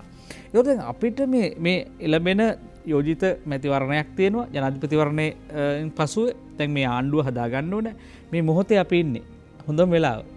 කොහොමද අපි මේ ඉදිරියට යෝජනා කරන්නේ රටට ජාතික වශයෙන් නිවැරදි දේශීය නිෂ්පාදකයා කර්මාන්තකරු වගේ පාරිභෝගිකයා සුරකින්න උපාය මාර්ග සැලසුමක් ආර්ථික ශාස්ත්‍රයට අපි ස්ථාපිත කරන්නේ මොකද්ද ප්‍රවේශය කොහොමද අපිට ඒ සඳහා ගමන් කරන්න පුළුවන් කවුද මේකට පාර්ශවකරුවන් කරගන්න ඕනේ ඕක මහ විශාල පුළුල් මාතෘකාවන්නේ දවසක් කතා කරන්න ඕන මාතෘකාව හැබැයි මම පොඩි උදාහරණයක් ගන්නම් මේකට ප්‍රවේශ වෙන්න ඕන කොහොමද කියන එක. ඒතර මා කිව්වා වෙළඳ පොළ කියන එක ස්වභාවිකව සර්ව සාධාරණ එකක් නෙමෙයි. ඒක ඇතුලේ විවිධ හස්ත විසින් ඇති කරන බලපෑම් තියෙනවා. කූට විදියට නීත්‍යානුකූලවත් නීත්‍යානුකූල නොවන විදියටවත්. ඒ නිසා රාජ්‍යයේ වගකීම මේක ඇමරිකාවෙත් එහෙමයි නිදහස් කියලා වෙළඳ පොළ තියෙන සෑම රටකමත් මේ මැදිහත් වීම කරනවා. එක්තරා ක්‍රමවේද උපාංග තියෙනවා නීතියෙන් රාජ්‍ය මැදිහත් වීමෙන් විවිධ ආකාරයට. ඒතකොට දැන් රාජ්‍ය මැදිහත් වීමේ ප්‍රමාණය මොකක්ද? ඒක සම්බන්ධයෙන් මහජන සංවාදයක් ඕන. දැන් බීජ කතන්දරේ අර අපේ කාංචන මහත්තයා කියපු සමය ඒක සම්බන්ධ කරන්න උදාහරණ විදිහට ගන්නම්. මේ රටේ ඉතා දියුණු බීජ ගොවිපළ ජාලයක් තිබුණා. පර්යේෂණ මධ්‍යස්ථාන ප්‍රධාන වශයෙන් කීපයක් තිබුණා. දෙකක් බතලගොඩ සහ ශේෂ්ඨභෝග මහයිලුප්පල්ලම ලෝකයේ තිබුණු විශිෂ්ටම පර්යේෂණ ආයතන දෙකක්. අද වෙනකොට ඒවා නිකන් මේ පුහුණු ආයතන වගේ ව්‍යාප්ත නිලධාරීන් පුහුණු කරන තැනට ඒවා ලඝු කරලා පුංචි කරලා තියෙනවා. ඒ තිබුණු මහා ආයතන ඒ තිබුණු දැවැන්තයෝ අද නැහැ. අද බීජ ගොවිපළ ටික විකුණලා දැම්ම අර පුද්ගලික සමාගම් දෙක තුනකට මේ ඒ ගොවිපළවල දැන් නැහැ. රාජ්‍ය මැදිහත් වීම ඒ අතරින් ඇකිල්ල පුංචි වෙලා ගිහිල්ලා. එතකොට ව්‍යාප්ති සේවය එදා තිබුණු දියුණු කෘෂි ව්‍යාප්ති සේවය අහෝසි කළා. දැන් ඉන්න කුපනිස මහත්තයාට එදා තිබුණු එකෙන් කාලක්වත් කරන්න එතුමාගේ පුහුණුව සහ ඒ ව්‍යුහය ඇතුලේ ඒක කරන්න විදියක් නැහැ. ඒතර මේ ක්‍රමානුකූලව තිබූ දේ නැති කරමින් ආවා. දැන් ඒකේ ප්‍රතිඵල අපි භුක්ති වෙනවා. අපසු තිබූ තැනට යන්න කියන එක නෙමෙයි. මෙන්න මේ රාජ්‍ය මැදිහත් වීම කුමක්ද කියලා සමාජ සංවාදයක් ඕන. මේක අලුත් දෙයක් නෙමෙයි. නැති කරපු දෙයින් අඩු ගානේ 100%ක් බයිනන් නැති කරපු දෙයින් 80%ක් අපි කොහමද? කවුද ඒක හදන්නේ? කවුද ඒක ආරම්භ? ඒතර මේ දැන් අපි මේ නැගී සිටින්න කතා කරන අපිම ආණ්ඩුව අපි මෙතුමල්ලා ව්‍යාපාරික මහත්තුරු මේ සියලු දෙනා මේ කතා කරන්න ඕන. හරි. දැන් පොහොර ගැන කතා කරනවා. එප්පාවල පොස්පේට් පොහොර නිදියෙන් SSP කියන කියන්නේ සිංගල් සුපර් පොස්පේට් කියන පොහොර හදන කර්මාන්ත ශාලාවක් දාන්න රුපියල් මිලියන 7000ක් විතර තමයි යන්නේ. හැබැයි අවුරුද්දකට ඒ ගාණ යනවා අවුරුද්දකට පොස්පේට් පොහොර ආනයනය කරන්න. ඒ අවුරුද්දකට ආනයනය කරන මුදලින් දීර්ඝ කාලීනව දේශීය පොහොර නිපදවන්න අවශ්‍ය කර්මාන්තශාලාව පටන් ගන්න පුළුවන්. නමුත් දැන් මේ කතා බහ කරලියට ඇවිල්ලා නැද්ද? දැන් මේ මොහොත වෙනකොට කතා කරනවා ලංකාවේ බෙහෙත් ටික හදාගන්න පුළුවන්ද? ලංකාවේ පොහොර ටික හදාගන්න පුළුවන්ද? ලංකාවේ අපිට අවශ්‍ය දේවල් සීනි ටික හදාගන්න පුළුවන්ද? වගේ කියන කතාවක් තියෙනවනේ දැන්. ඒතකොට මේක ප්‍රමාණවත් නැද්ද? මෙතනින් එහාට සංවාද නැත්නම් කතාවක් තියෙනවා සංකල්පයක් තියෙනවා අපේ දේ හදාගන්න ඕනේ. අපේ දේ ඒක මන්තරයක් වගේ කිව්වට ඒක හැදෙන්නේ නැහැ. ඒකට අවශ්‍ය නිශ්චිත උපාය මාර්ග පියවර ගන්න ඕනේ. හරි සමහරලාවට ගත යුතු පියවරවලට වඩා ප්‍රතිවිරුද්ධ පියවර ගන්න අවස්ථාවල් තියෙනවා බොහොම සූක්ෂම වූ නිලධාරීන් විසින්. දැන් උදාහරණයක් අර බීජ කතාවට මම ආයෙත් આવොත් එහෙම දැන් එක්තරා කාලයක සූක්ෂම උත්සාහයක් තිබුණා පළමු පරම්පරාවේ දෙමුහුම් බීජ දේශීයව නිපදවීමේ නාමයෙන් ඒ වෙළඳපොළ සමාගමකට අත්පත් කරලා දෙන්න. ඒතර පළමු පරම්පරාවේ දෙමුහුම් වී බීජ කියන්නේ එහෙනම් සියලු වී ගොවීන් අවසානයේ බීජ සඳහා සමාගමක් මත යැපෙන්න සිද්ධ වෙනවා. ඒක සූක්ෂම ක්‍රියාවලියක්. ඒක නීතියටත් ගේන්න හැදුවා. වාසනාවකට මේ පනත මහින්ද රාජපක්ෂ මහත්මයා කාලේ නිලධාරීන් බොහොම දැඟලුවා හැබැයි එතුමා ඒකට ඉඩ දුන්නේ නැහැ. පනත අයින් කරගන්න සිද්ධ වුණා. ඔවුන් බැලුවේ තාක්ෂණිකව. කියන්නේ පළමු පරම්පරාවේ දෙමුම් බීජ කියන්නේ තාක්ෂණික ගොවියට හදන්න බෑ. ඒක ප්‍රචලිත කරලා අරක හවුසි කරාම හැමදාම ගොවියා වැඩවසම් සමාගමේ වැඩවසම් ගොවියෙක් බවට පත් වෙනවා බීජ ටික එනකම් බලන් ඉන්න ඕනේ. ඒකට නීතියනුත් එක තහවුරු කරන්න හැදුවා. නීතිය ගේන්න බැරි වුණා. ඒතර මේවා ගැන සමාජයේ පුළුල් සංවාදයක් වුණ නොකල යුත්තේ මොකද්ද? කල යුත්තේ මොකද්ද? රජය විසින් කල යුත්තේ මොකද්ද? පාරිභෝගිකයා කල යුත්තේ මොකද්ද? ගොවියා කල යුත්තේ මොකක්ද? දැන් ගොවියාට රුපියල් 50ක මුදලක් බීවලට අවම වශයෙන් ඕන කියන සංවාදයේ සමාජයේ ලොකුවට එන්න ඕන. බත් කන හැම මිනිහෙක්ම ඒ මාතෘකාව කතා කරන්න ඕන. හරි. අර අපි කියන 85ට හාල් මිල දාපුවම ගොවියට රුපියල් 50 ගෙවන්න බෑ. කර්මාන්තකාරයට පවතින්නත් බෑ ගොවියටත් බෑ. හරි. ඒ සංවාදයේ මේ රණ්ඩුව ඇතුළේ ආවේ නැහැ. දැන් ඒ ප්‍රශ්න විසඳුණා. ප්‍රශ්නේ විසඳුණා මේ නිශ්චිත කාරණයට අදාළව. හැබැයි මේ සාධාරණ යුක්තිකරුක සංවාදය ආවද? දැන් ගොවියට රුපියල් 50ක් මදි. හරි. ඒකට ගොවියට යන්ත්‍ර සූත්‍ර ප්‍රශ්නේ. තමයි එක උදාහරණයක් ගන්නකො. බදු සහන දීලා තියෙනවා ගෝයන් කපන යන්ත්‍ර ආනයනය කරන්න. සමාගම් මොකද කරන්නේ? බදු සහනේ මිලට එකතු කරලා ඒක විකුණනවා. ඒතර ඒක ලීස් කරලා ගත්ත අර යන්ත්‍ර හිමියා එමිනියත් එකට ණයට ගන්න. ඒකේ ප්‍රමිතිය බලන්නේ කුසකර්ම මේ දෙපාර්තමේන්තුවේ යන්ත්‍රෝපකරණ අංශේ. ඒතර මොන හරි ජරාවක් ගෙනල්ලා මේකට දානවා දෙගුණයක් ආණ්ඩුවෙන් දෙන බදු සහනෙත් මිලට එකතු කරලා ගන්නවා මේක කුඹුරේ කඩා වැටෙනවා. ඊට පස්සේ ඒ මිනිහත් ඉවරයි ඒ මිනිහට ලීස් එක ගෙවා ගන්න බෑ ඒ මිනිහත් ඉවරයි. ගොවියත් ලොකු මිලක් ගෙවන්න සිද්ධ වෙනවා. ඒතර මේ වගේ කරුණු සම්බන්ධයෙන් මැදිහත් වීම නැතුව ගොවියාගේ ජීවිතය උඩට ගන්න බෑ. ඒක ඊතරම් ඒක ලේසි පසු කාර්යයක් නෙවෙයි. දැන් ශ්‍රී ලංකාවේ කෘෂිකර්මයේ හැසිරීම සම්බන්ධව ඓතිහාසික පසුබිමක් තියෙනවා. ඒකට බීජ, යන්ත්‍රෝපකරණ, කෘෂි රසායන මේවා සියල්ලම දේශීය සමාගම් වලට අයිති දේවල් නෙවෙයි. ඒවා බහුජාතික සමාගම් හරහා නිෂ්පාදනය කරන සහ ඒක ඇවිල්ලා ලෝකේ අපේ වී8 පිලිපීන්ට අරන් ගිය දා ඉඳන් අපේ කෘෂිකර්මය කොහෙට දාවද උපදින්නේ කියලා අපි පැහැදිලිවම දන්නවා. ඒ නිසා මේ රටේ පොළොව දේශීය වුණාට සියල්ලම වෙනත් සමාගම් මත තියෙන්නේ. ඒතකොට මේවා එක පාටම ආපහු විප්ලවයකට ගේන්න බෑනේ, වෙනස් කිරීමට ගේන්න බෑනේ. ඒතකොට නමුත් එහෙම දැන් අපේ රජයේ ප්‍රතිපත්තියක් අපි දකිනවා. ඒ රජය කියමින් ඉන්නවා මේ රටේ මේ ප්‍රමිතියෙන් තොර පොහොර මෙතුමා කිව්වා වගේ මේක වෙනස් කරන්න ඕනේ කියලා. ඒතකොට ඒවා අපි යහපත් හැටියට දකින්න ඕනේ. ඇයි ඒක සම්බන්ධව අපි ටිකක් ඒ තරම් හොඳ ප්‍රචාර දක්වන්නේ නැති ඔබතුමා එකට නෑ බෙහෙමයි. දැන් හිතන්න මේ චෝදනා නෙමෙයි චෝදනාම් කරනවා නෙමෙයි. කුස්සිකර්ම දෙපාර්තමේන්තුවේ යන්ත්‍රෝපකරණ අංශය කියන එක විශිෂ්ට අංශයක් මේට අවුරුදු 20කට තිකට කලින්. හරි පර්යේෂණ කරා යන්ත්‍ර හැදුවා ඒවා හදන අයට සහාය දුන්නා. තාක්ෂණික සහාය ඔක්කොම ලියාපන්. දැන් ඒ අංශය බුදියගෙන ඉන්නවා. දැන් මේ ප්‍රමිතියෙන් බාල මැෂින් ගෙනල්ලා දෙගුණයක් මිලට විකුණනවා වෙළඳ පොලේ. මොකಾದ බලන්න. අපි හිතුවොත් දැන් ඉදිරියට ඒක ගොවියට බලන්න බෑ. ඒක මෙතොමලට බලන්න බෑ. ඒකට රාජ්‍ය මැදිහත්වීමක් ඕන. රාජ්‍ය මැදිහත් වෙන්නේ නැත්නම් මහජන සංවාදයක් ඕන. මේක මැදිහත් කරපියාවු කියලා කියන්න. ඒක වෙන්නෙත් නැහැ. ඔබතුමාලා මාධ්‍ය ආයතන ඒක මතු කරන්නෙත් නැහැ. ඒතර කොහොමද මේක පවතින්නේ? කාගේ හරි බෙල්ල මිරිකලා මේක පවත්වා යන්න බෑ. ටික දවසක් පුළුවන්. හාල් මිල රුපියල් 2ක් අඩුවෙන් අර එක වේලකට 725ක් අඩු කරලා මාස 6ක් දුවන්න පුළුවන්. ඊට පස්සේ මේක කඩා වැටෙනවා. ඒකයි මං කියන්නේ ඒක කුමන්ත්‍රණයක් කියලා. එහෙම ගොඩ යන්න පුළුවන් කියලා කෙනෙක් කියනවනේ ඒක කුමන්ත්‍රණයක්. ආණ්ඩුව අමාරුයි දාන ඊළඟ කන්නේදී ගොවියට රුපියල් 50 ගෙවන්න බැරි වෙනවා.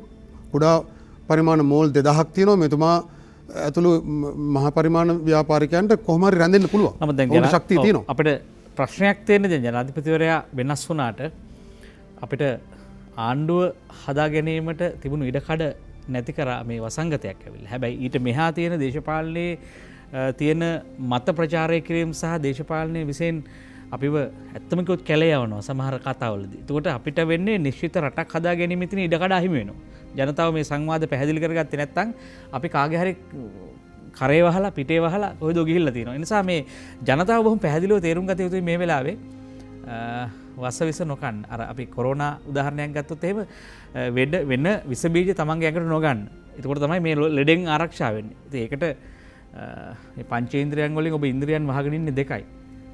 එකක් තමයි මේ නාසය සහ මුඛය. හැබැයි මේ ඉන්ද්‍රියන් දෙක වහගත්තට කණෙන් විස බීජ යනවා. ඒ නිසා බොහොම අහන දේවල් සීරෝට අහන්න ඕනේ. අවසාන මිනිත්තු කිහිපයක් යන්නේ මට අවස්ථාව ඩග්ලස් සේසන් මහත්මයා ඔබට අපි ලබා දෙනවා. දැන් මේ සමස්ත කර්මාන්ත දියුණු කිරීම මේ ව්‍යවසායකත්වයේ සංවර්ධනය කිරීම සඳහා රාජ්‍ය ප්‍රතිපත්ති වෙනස් කිරීම සඳහා ඔබ කරන යෝජනා මොනවද? මොකක්ද වෙන්න ඕනේ ඉදිරියේදී කර්මාන්තකරුවට ව්‍යවසායකයන්ට? නෑ දැන් අපිට එහෙම අපි ඉස්කෝලේ ගියේ සෙරප්පු නැතුව. අපිට එහෙම තිබ්බෙත් නෑ, එහෙම දාන්නු මොනවා තිබ්බෙත් නෑ. මේක තමයි අපේ අධ්‍යාපන කාලය. හරිද? ඒතර අපි ඉගෙන ගත්තේ ගමේ ඉස්කෝලේ. අපි ඔය ලොකු ඉස්කෝලේ ඉංග්‍රීසි උගන්වනවට ගියේ නෑ. අපිට එහෙම හැකියාවක් තිබ්බෙත් නෑ. නමුත් අද ඉංග්‍රීසි ඉගෙන ගත්ත කෙනෙක් කරන්න ඕන ලොකුම වැඩක් තමයි සංචාරක කර්මාන්තයේ ස්ටාර් ක්ලාස් තරු පන්ති 5 ස්ටාර් දෙකක් 4 ස්ටාර් දෙකක් 3 ස්ටාර් හොටලක් කාමර 1000ක් හදලා තියෙනවා. ඉංග්‍රීසි පේ. ලෝකේ තියෙන අති නවීන තාක්ෂණයෙන් පිරුණු විශාලම ආසියාවෙනේ වැඩිම වී හැදෙන්නේ. ආසියාවේ මොකක් හරි ලොකුම දේ නම් වී සම්බන්ධව ඒක ලෝකෙත් ඒක තමයි ලොකුම එක. එහෙම කර්මාන්තශාලාවක් හදලා තියෙනවා. හරිද? මෙන්න මේක තමයි මේක අපේ අධ්‍යාපන ක්‍රමෙන් තමයි වෙනස් වෙන්නේ. සිරිමා බණ්ඩාරනායක මැතිනේ ඔබතුමා කිව්වා මේ හාල් පොළු අරවම ඒක තමයි දැන් මාධ්‍ය තියෙන ගැටලු. ඔයාලා දන්නේ කුණු රස ලැබෙනව විතරයි. එතුමිය මේ රටේ ඉස්සෙල්ලාම කරේ අධ්‍යාපන මේ සිලබස් එක මාරු කරා. මොකද ඒක සිලබස් එක විෂය මාලා ඒ අධ්‍යාපන ක්‍රමේ මාරු කරා. ඒ මාරු කළා සයන්ස් ගෙනාව 6 පන්තියට. මැක්ස් ගෙනාව 6 පන්තියට. ජ්‍යාමිතිය මම මේ විභාග කරපු කෙනෙක්. එතකොට SSC කියන එක NCG විභාගය. එතකොට ඒ විභාගය තමයි මම ලිව්වේ. එතකොට මට ඒක මම සයන්ස් පාස් නිසා තමයි මම ඊට පස්සේ ශ්‍රී ලංකා ගුවන් හමුදාවට බැඳුනේ. ඒ අදාළ වැඩ 10ක් තිබ්බා. වැඩ 9යි සම්මාන 6ක් මට තිබ්බා. ඒකෙන් මට ලැබුණා කාර්මික පාඨමාලාව හදාරන්න ශ්‍රී ලංකා ගුවන් හමුදාවේ. ඒකෙන් මම ලැබපු අත්දැකීම් දැන් ඒකේ මෝටර් ට්‍රාන්ස්පෝර්ට් මෙකැනික් කියන වෘත්තිය මට ලැබුණට මට ඒකේ ඉස්සෙල්ලාම පුහුණුව දුන්නේ බේසික් ඉංජිනේරින්. කියන්නේ ඒ ටූල් ඒ වගේ දේවල් වලට පාවිච්චි කරන ආයුධ දැන් ඇණයක් ගලවන්න, නට් එකක් ගලවන්න ඒ ගලවන උපකරණ ඊට වැඩිය හයි වෙන්න එපා. නැත්තම් ඒ හයියම තිබ්බොත් ඒක කඩලා යනවනේ. ඒ වාගේ ඒකට වෙනම හීට් ට්‍රීට්මන්ට් දීලා ඒක ශක්තිමත් කරන ක්‍රමේ. ඇයි එහෙම කරන්නේ? ඇයි අපි තඹ පාවිච්චි කරන්නේ කරන්ට් එක ගෙන යන අනිත් ලෝ වෝල්ට් වැඩිය මේ සන්නායකේ විදුලිය ගමන් කරනවා වැඩි. ඒකට මයික්‍රෝමීටර් වර්නියර් කැලිපර් ඒවා කියවන්න මේ සියලු දේවල් ඉගෙනුවේ ඒ සිරිමා බණ්ඩාරනායක මැතිනේ ගෙනාපු අධ්‍යාපන ක්‍රමයෙන් ලැබපු ඒ විභාගේ පාස් වුන නිසා තමයි මට ගුවන් හමුදාවේ අර වාගේ වෘත්තියක් ලැබුණේ. නමුත් ඒක එදා වැදගත් වුණාට ඩග්ලස් සිරිසේන මහත්මයා ඒ ආපු සමාජ ආර්ථික ගෝලීකරණ වෙනස්කම් එක්ක ඒකට පවතින්න දුන්නේ නැහැ. පවතුන්නේ නැහැ. මං කියන්නේ මේකනේ හොයාගන්න ඕනේ. බොහෝ දෙනෙක් අතීතේ ඒකනේ නං. ඉතින් ඒකනේ ප්‍රශ්නේ. ඉතින් ඒක තියාගෙන මේක එක්කෙනාට මේ අපි කරන අහවල් කරන වර්ධි ඒක නෙවෙයි කරන්න ඕනේ. දැනුත් මේ රට ගොඩ ගන්න ඕන නම් මේ රටේ ඉන්න ව්‍යවසායකයෝ ටික ගොඩ ගන්න එපා ඉස්සෙල්ලා. මේ සියල්ලම ණය බරින් මිරිකෙන්න තැනක් නැහැ. හොඳ අත්දැකීම් තියෙන ව්‍යාපාරික කොච්චරක් අපේ රටේ අසන්න වෙලා තියෙනවද මේ එක එක්කෙනාගේ මේ ගත්ත තීන්දුව මත රට පාලනය කිරීමේදී. ඒක නිසා රටේ ප්‍රශ්න වැඩි වෙලා තියෙන්නේ ඒකයි. ඒක නිසා ඒ ප්‍රශ්න ටික විසඳන්න ඕනේ මොන යම්ම ක්‍රමයකින් හරි. මගේ ක්‍රමේ නම් ඔය බැංකුවල ඔය නිලධාරියෝ දන්නවා මේ හැම කෙනාටම ඔය බැංකුවා සම්බන්ධ ගත්තාම හැම කෙනාටම උදව් කරන්න බැරි වෙයි. මොකද සමහර අය හිතාමතාම බැංකුවෙන් උදව් අරගෙන ෆිනාන්ස් කම්පැනියෙන් උදව් අරගෙන මගහරපු අය ඉන්නවා. ඒක බැංකුව දන්නවා. ඉතින් ඊට වැඩිය හැබැයි බහුතරයක් සුළු පිරිසක් ඒක.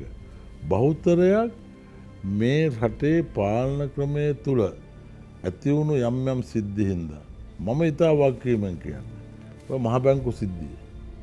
මේ 108 මම දැන් මගේ ගැන මේ රජයේ වේවා දේශපාලඥයෝ වේවා යම් මිනිස්සු මම ගැන කතා කරලා මම මාසෙකට රාජ්‍ය බැංකු දෙකට පොලිය කොච්චරක් ගෙවනවා කියලා හිතනවා. මොනතරම් ප්‍රමාණයක්ද? කෝටි 2000කට පොලිය ගෙවනවා මම මාසෙකට. කෝටි 2000කට මම මොනතරම් ජාතික ආර්ථිකයට මොනතරම් ශක්තියක් දෙන පුජ්‍යලයේද? ඒ රාජ්‍ය බැංකු දෙකට මහජන බැංකුවට ලංකා බැංකුවට ඔය ඔක්කොම සියලු ණය දීලා තියෙන මේ බැංකු දෙක. අනිත් පුජ්‍යලක බැංකු දීලා තියෙනවා. අනිත් බැංකු දීලා තියෙනවා ඔක්කොම එකතු වෙනවා. නමුත් ඒකෙන් මම උපදවලා මම මහජන මුදල් අරගෙන රට ඇතුලේ ආයෝජනය කරලා ඒකේ යම් කිසි මුදලක් හොයාගෙන රට ඇතුලේ රැකියා උත්පාදනයක් ඇති කරලා රටට අවශ්‍ය විදේශ විනිමය සම්බන්ධව ලබා ගන්න වෘත්තීය මෙහෙවලා රටේ සංවර්ධන කටයුතු වලට යොමු කරලා එහෙම ලොකු දෙයක් කළා හිටන් විශාල මුදලක් බදු නෙවෙයි බදු වෙනයි පොලිය විතරක් එහෙම ගත්තොත් කෝටි 1000කට 112 ගන්න පොලිය හදා ගන්නකො සාමාන්‍යයෙන් මාසෙකට ලක්ෂයට 1000යි ලක්ෂ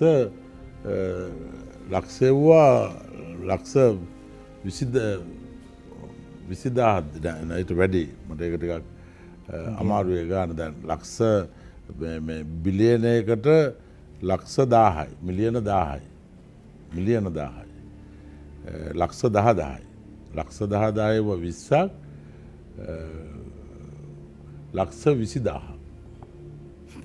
එතකොට ඒකට දාන්න ඕන එක ලක්ෂයකට රුපියල් 1000ක් පොලිය ගෙවනවා මේ වගේ ඒ වගේ සමාජ වක්කීම් රසක් ඉෂ්ට කරන මිනිස්සු අපි මේ එක එකලා කියන විදිහට අපි බොහෝ චෝදනාවලට ගොදුරු වෙමින් ආందోලනාත්මකව ප්‍රකාශ කරමින් හිටපු ඒ කතාවේදී අවසාන හෙළිදරව් හරි ප්‍රශංසනීයයි කියලා මම හිතනවා මොකද අපි හැමෝම මේ ජාතික ආර්ථිකය පිළිබඳව කතා කරනවා මේ අපේ මුදල් අපේ රටේ කලකන්න ඕන කියලා කල්පනා කරනවා නැවත ආයෝජනා කරන්න ඕන කියලා කල්පනා කරනවා ඒ නිසා ඔබ කල්පනා කරන්න ඕනේ මේ හැම දෙයක් එක්කම එක පැත්තක් විතරක් බලන්න එපා.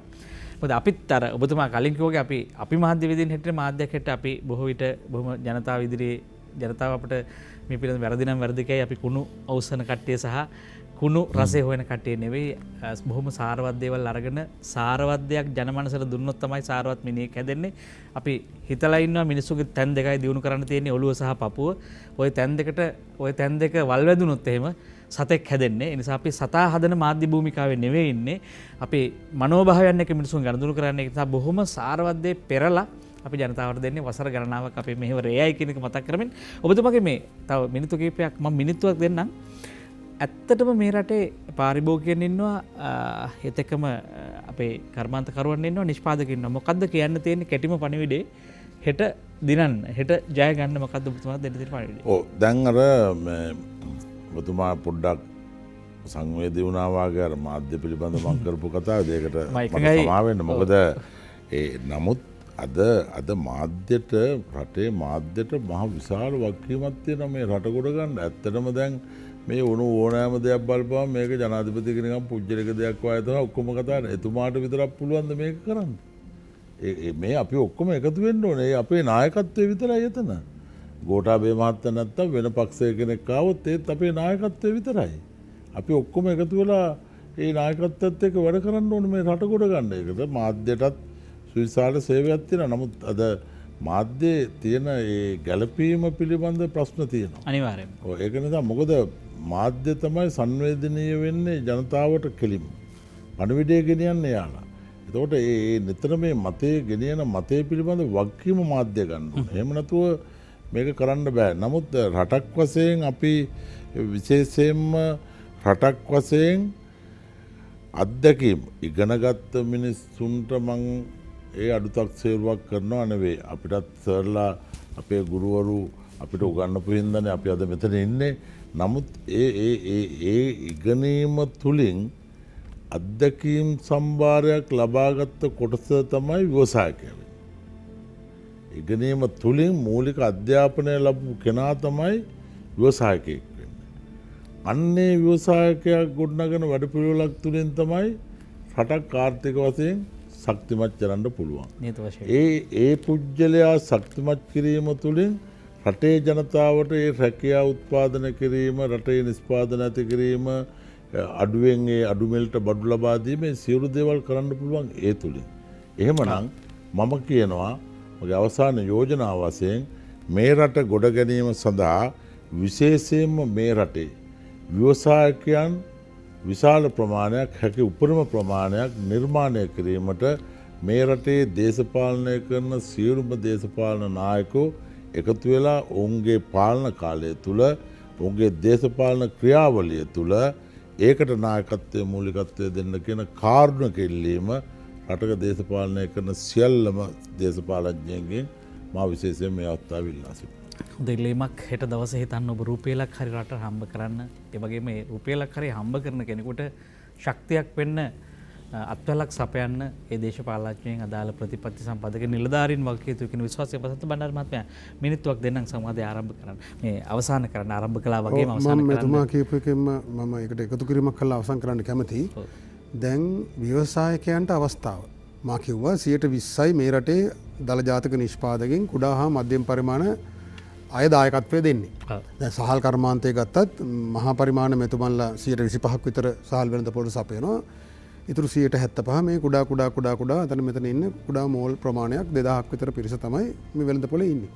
හැබැයි උන් ණය බරින් මිරිකලා පොලිය ගෙවලා දීපල සිද්ධ වෙන්න වැටලා තියෙනවා. ඒතර ඒ අය පවතින්නේ කොහොමද? ඒ අය නගා සිටවන්නේ කොහොමද? රාජ්‍ය මැදිහත්වීමක් ඕන. යම් පොලිස් සහන ණය තවදුරටත් දුන්නට වැඩක් නැහැ වෙළඳපොළ අවස්ථාව නැත්තම්. සහල් වෙළඳපොළ පුළුල් වෙන්නේ නැත්තම් සහල් පිටි වෙළඳපොළ පුළුල් වෙන්නේ නැත්තම් පාම් පිටි වෙනුවට සහල් කන එක ප්‍රචලිත කරන්නේ නැත්තම් අර මිනිහට නැගිටින්න බෑ. ණය විතරක් දුන්නට හරියන්නේ නැහැ. ඒතර ව්‍යවසායකයන්ටත් අනිත් ව්‍යවසායකයන්ටත් එහෙමයි. මේ වෙළඳපොළ අවස්ථාව නිර්මාණය කරන්න අවශ්‍ය තත්ත්වයන් නිර්මාණය කරේ නැත්තම් ස්වයංව නැගිටින්න බෑ. ඉතින් යම් ප්‍රාග්ධන ශක්තියක් තිබෙන අයට මෙතුමන්ලා වගේ ව්‍යාපාරික මහතුරුන්ට පුළුවන් තමන්ගේ ව්‍යාපාර විවිධාංගීකරණය කරලා අමාරුවෙන් හරි අතපය දිග අරගන්න. හැබැයි අර පහළ ස්තරයට උඩට එන්න ඊට වඩා මැදිහත්වීමක් ඕනේ. එයාට ස්වයංව ඒ සියල්ල කරන්න බෑ. ඉතින් මේ මැදිහත්වීම අවශ්‍යයි. ඔව්.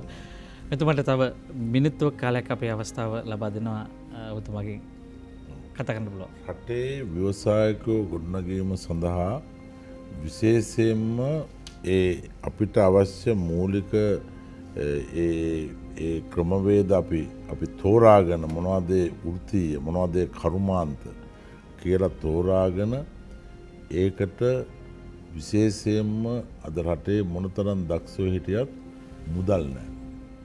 මේක මේ තුලදී අනිවාර්යයෙන්ම කිසිම කෙනෙකුට ගොඩනැගීම පිළිබඳ අපි කොච්චර කතා කරත් එහෙම ගොඩනගෙන්න බෑ. අපි එහෙම අමාරුවෙන් ගොඩනගුණු මිනිස්සු අපිට අපි මං කිව්වේ ගෙදර ගිහලා අම්මගෙන් හාල් පොල් ටික ඉල්ලගෙන ආවිලා කාපු මිනිස්සු අපි. ඒක නිසා ඒ වාගේ තත්ත්වයට හොඳ ව්‍යවසායකයෝ ඔක්කොම පත් වෙලා තියෙනවා. ඒ පිළිබඳ වැඩපිළිවෙලක් හදන ගමන්ම ඒ ව්‍යාපෘති වලට මූලිකත්වයක් නායකත්වයක් දීලා ඒව කරන ගමන්ම ඒ ව්‍යාපාර කරගැනීමට හැකි බැංකු ණය ගෙවීමට පුළුවන් පොලිය පදනමක් මත.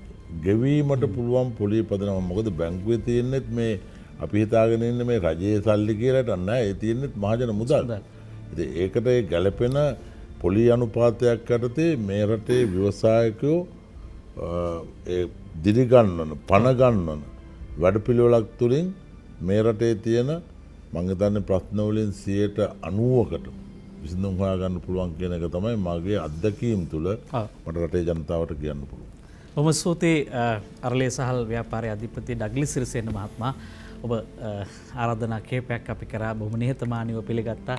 රටට ජාතියට ඔබ උපන් බිමට කිසියම් සේවයක් කරන අටියෙන් ඔබ රටමැදට පැමිණියා රංගිල ශ්‍රී ලංකා මාධ්‍ය ජාලය වෙත. බෙහෙම ස්තුතියි. අපි නමුත් ඔබට ආරාධනා කරනවා මේ කතාව මෙතනින් ඉවර නැහැ. අපිත් එක්ක ඇතුල් බැඳ ගන්න මේ රට හදන වේදිකාවක් අපි හදමින් ඉන්නවා. ඒ වේදිකාව ඔබ ඉඳී කියන විශ්වාසය අපිට තියෙනවා. අපි ඉදිරියේදීත් ඔබ බලාපොරොත්තු වෙනවා. ඒ වගේම දේශීයතයිශී ජාතික ව්‍යාපාරයේ ප්‍රධාන ලේකම් වෛද්‍ය වසන්ත බණ්ඩාර මහත්මයා බෙහෙම ස්තුතියි. මේ සංවාදයේ දේශපාලන අර්ථය දේශපාලන දිශාව ලකුණු කරමින් අපි රැගෙන යනවාට හිතවතුනි හෙට දවසේ අපිට පුළුවන් නම් එක පිටි වේලක් වෙනුවට බත් වේලක් කන්න එක රුපියලකින් රුපියල් දෙකක් හම්බ කරලා ඔබේ මව්බිම පැවැත්ම වෙනුවෙන් යොදවන්න. ඔබ සාර්ථක මිනිහෙක් අපි දිනන මිනිස්සු වෙයි. හැමෝටම ජයග්‍රහී සතයක් ජයග්‍රහී අනාගතයක් නින්නාද සංවාදයෙන් අද සමුගන්නවා. යලිත් දවසක හමුවන බලාපොරොත්තුෙන් අපි ගිහිල්ලා යනවා. සුබ රාත්‍රියක්.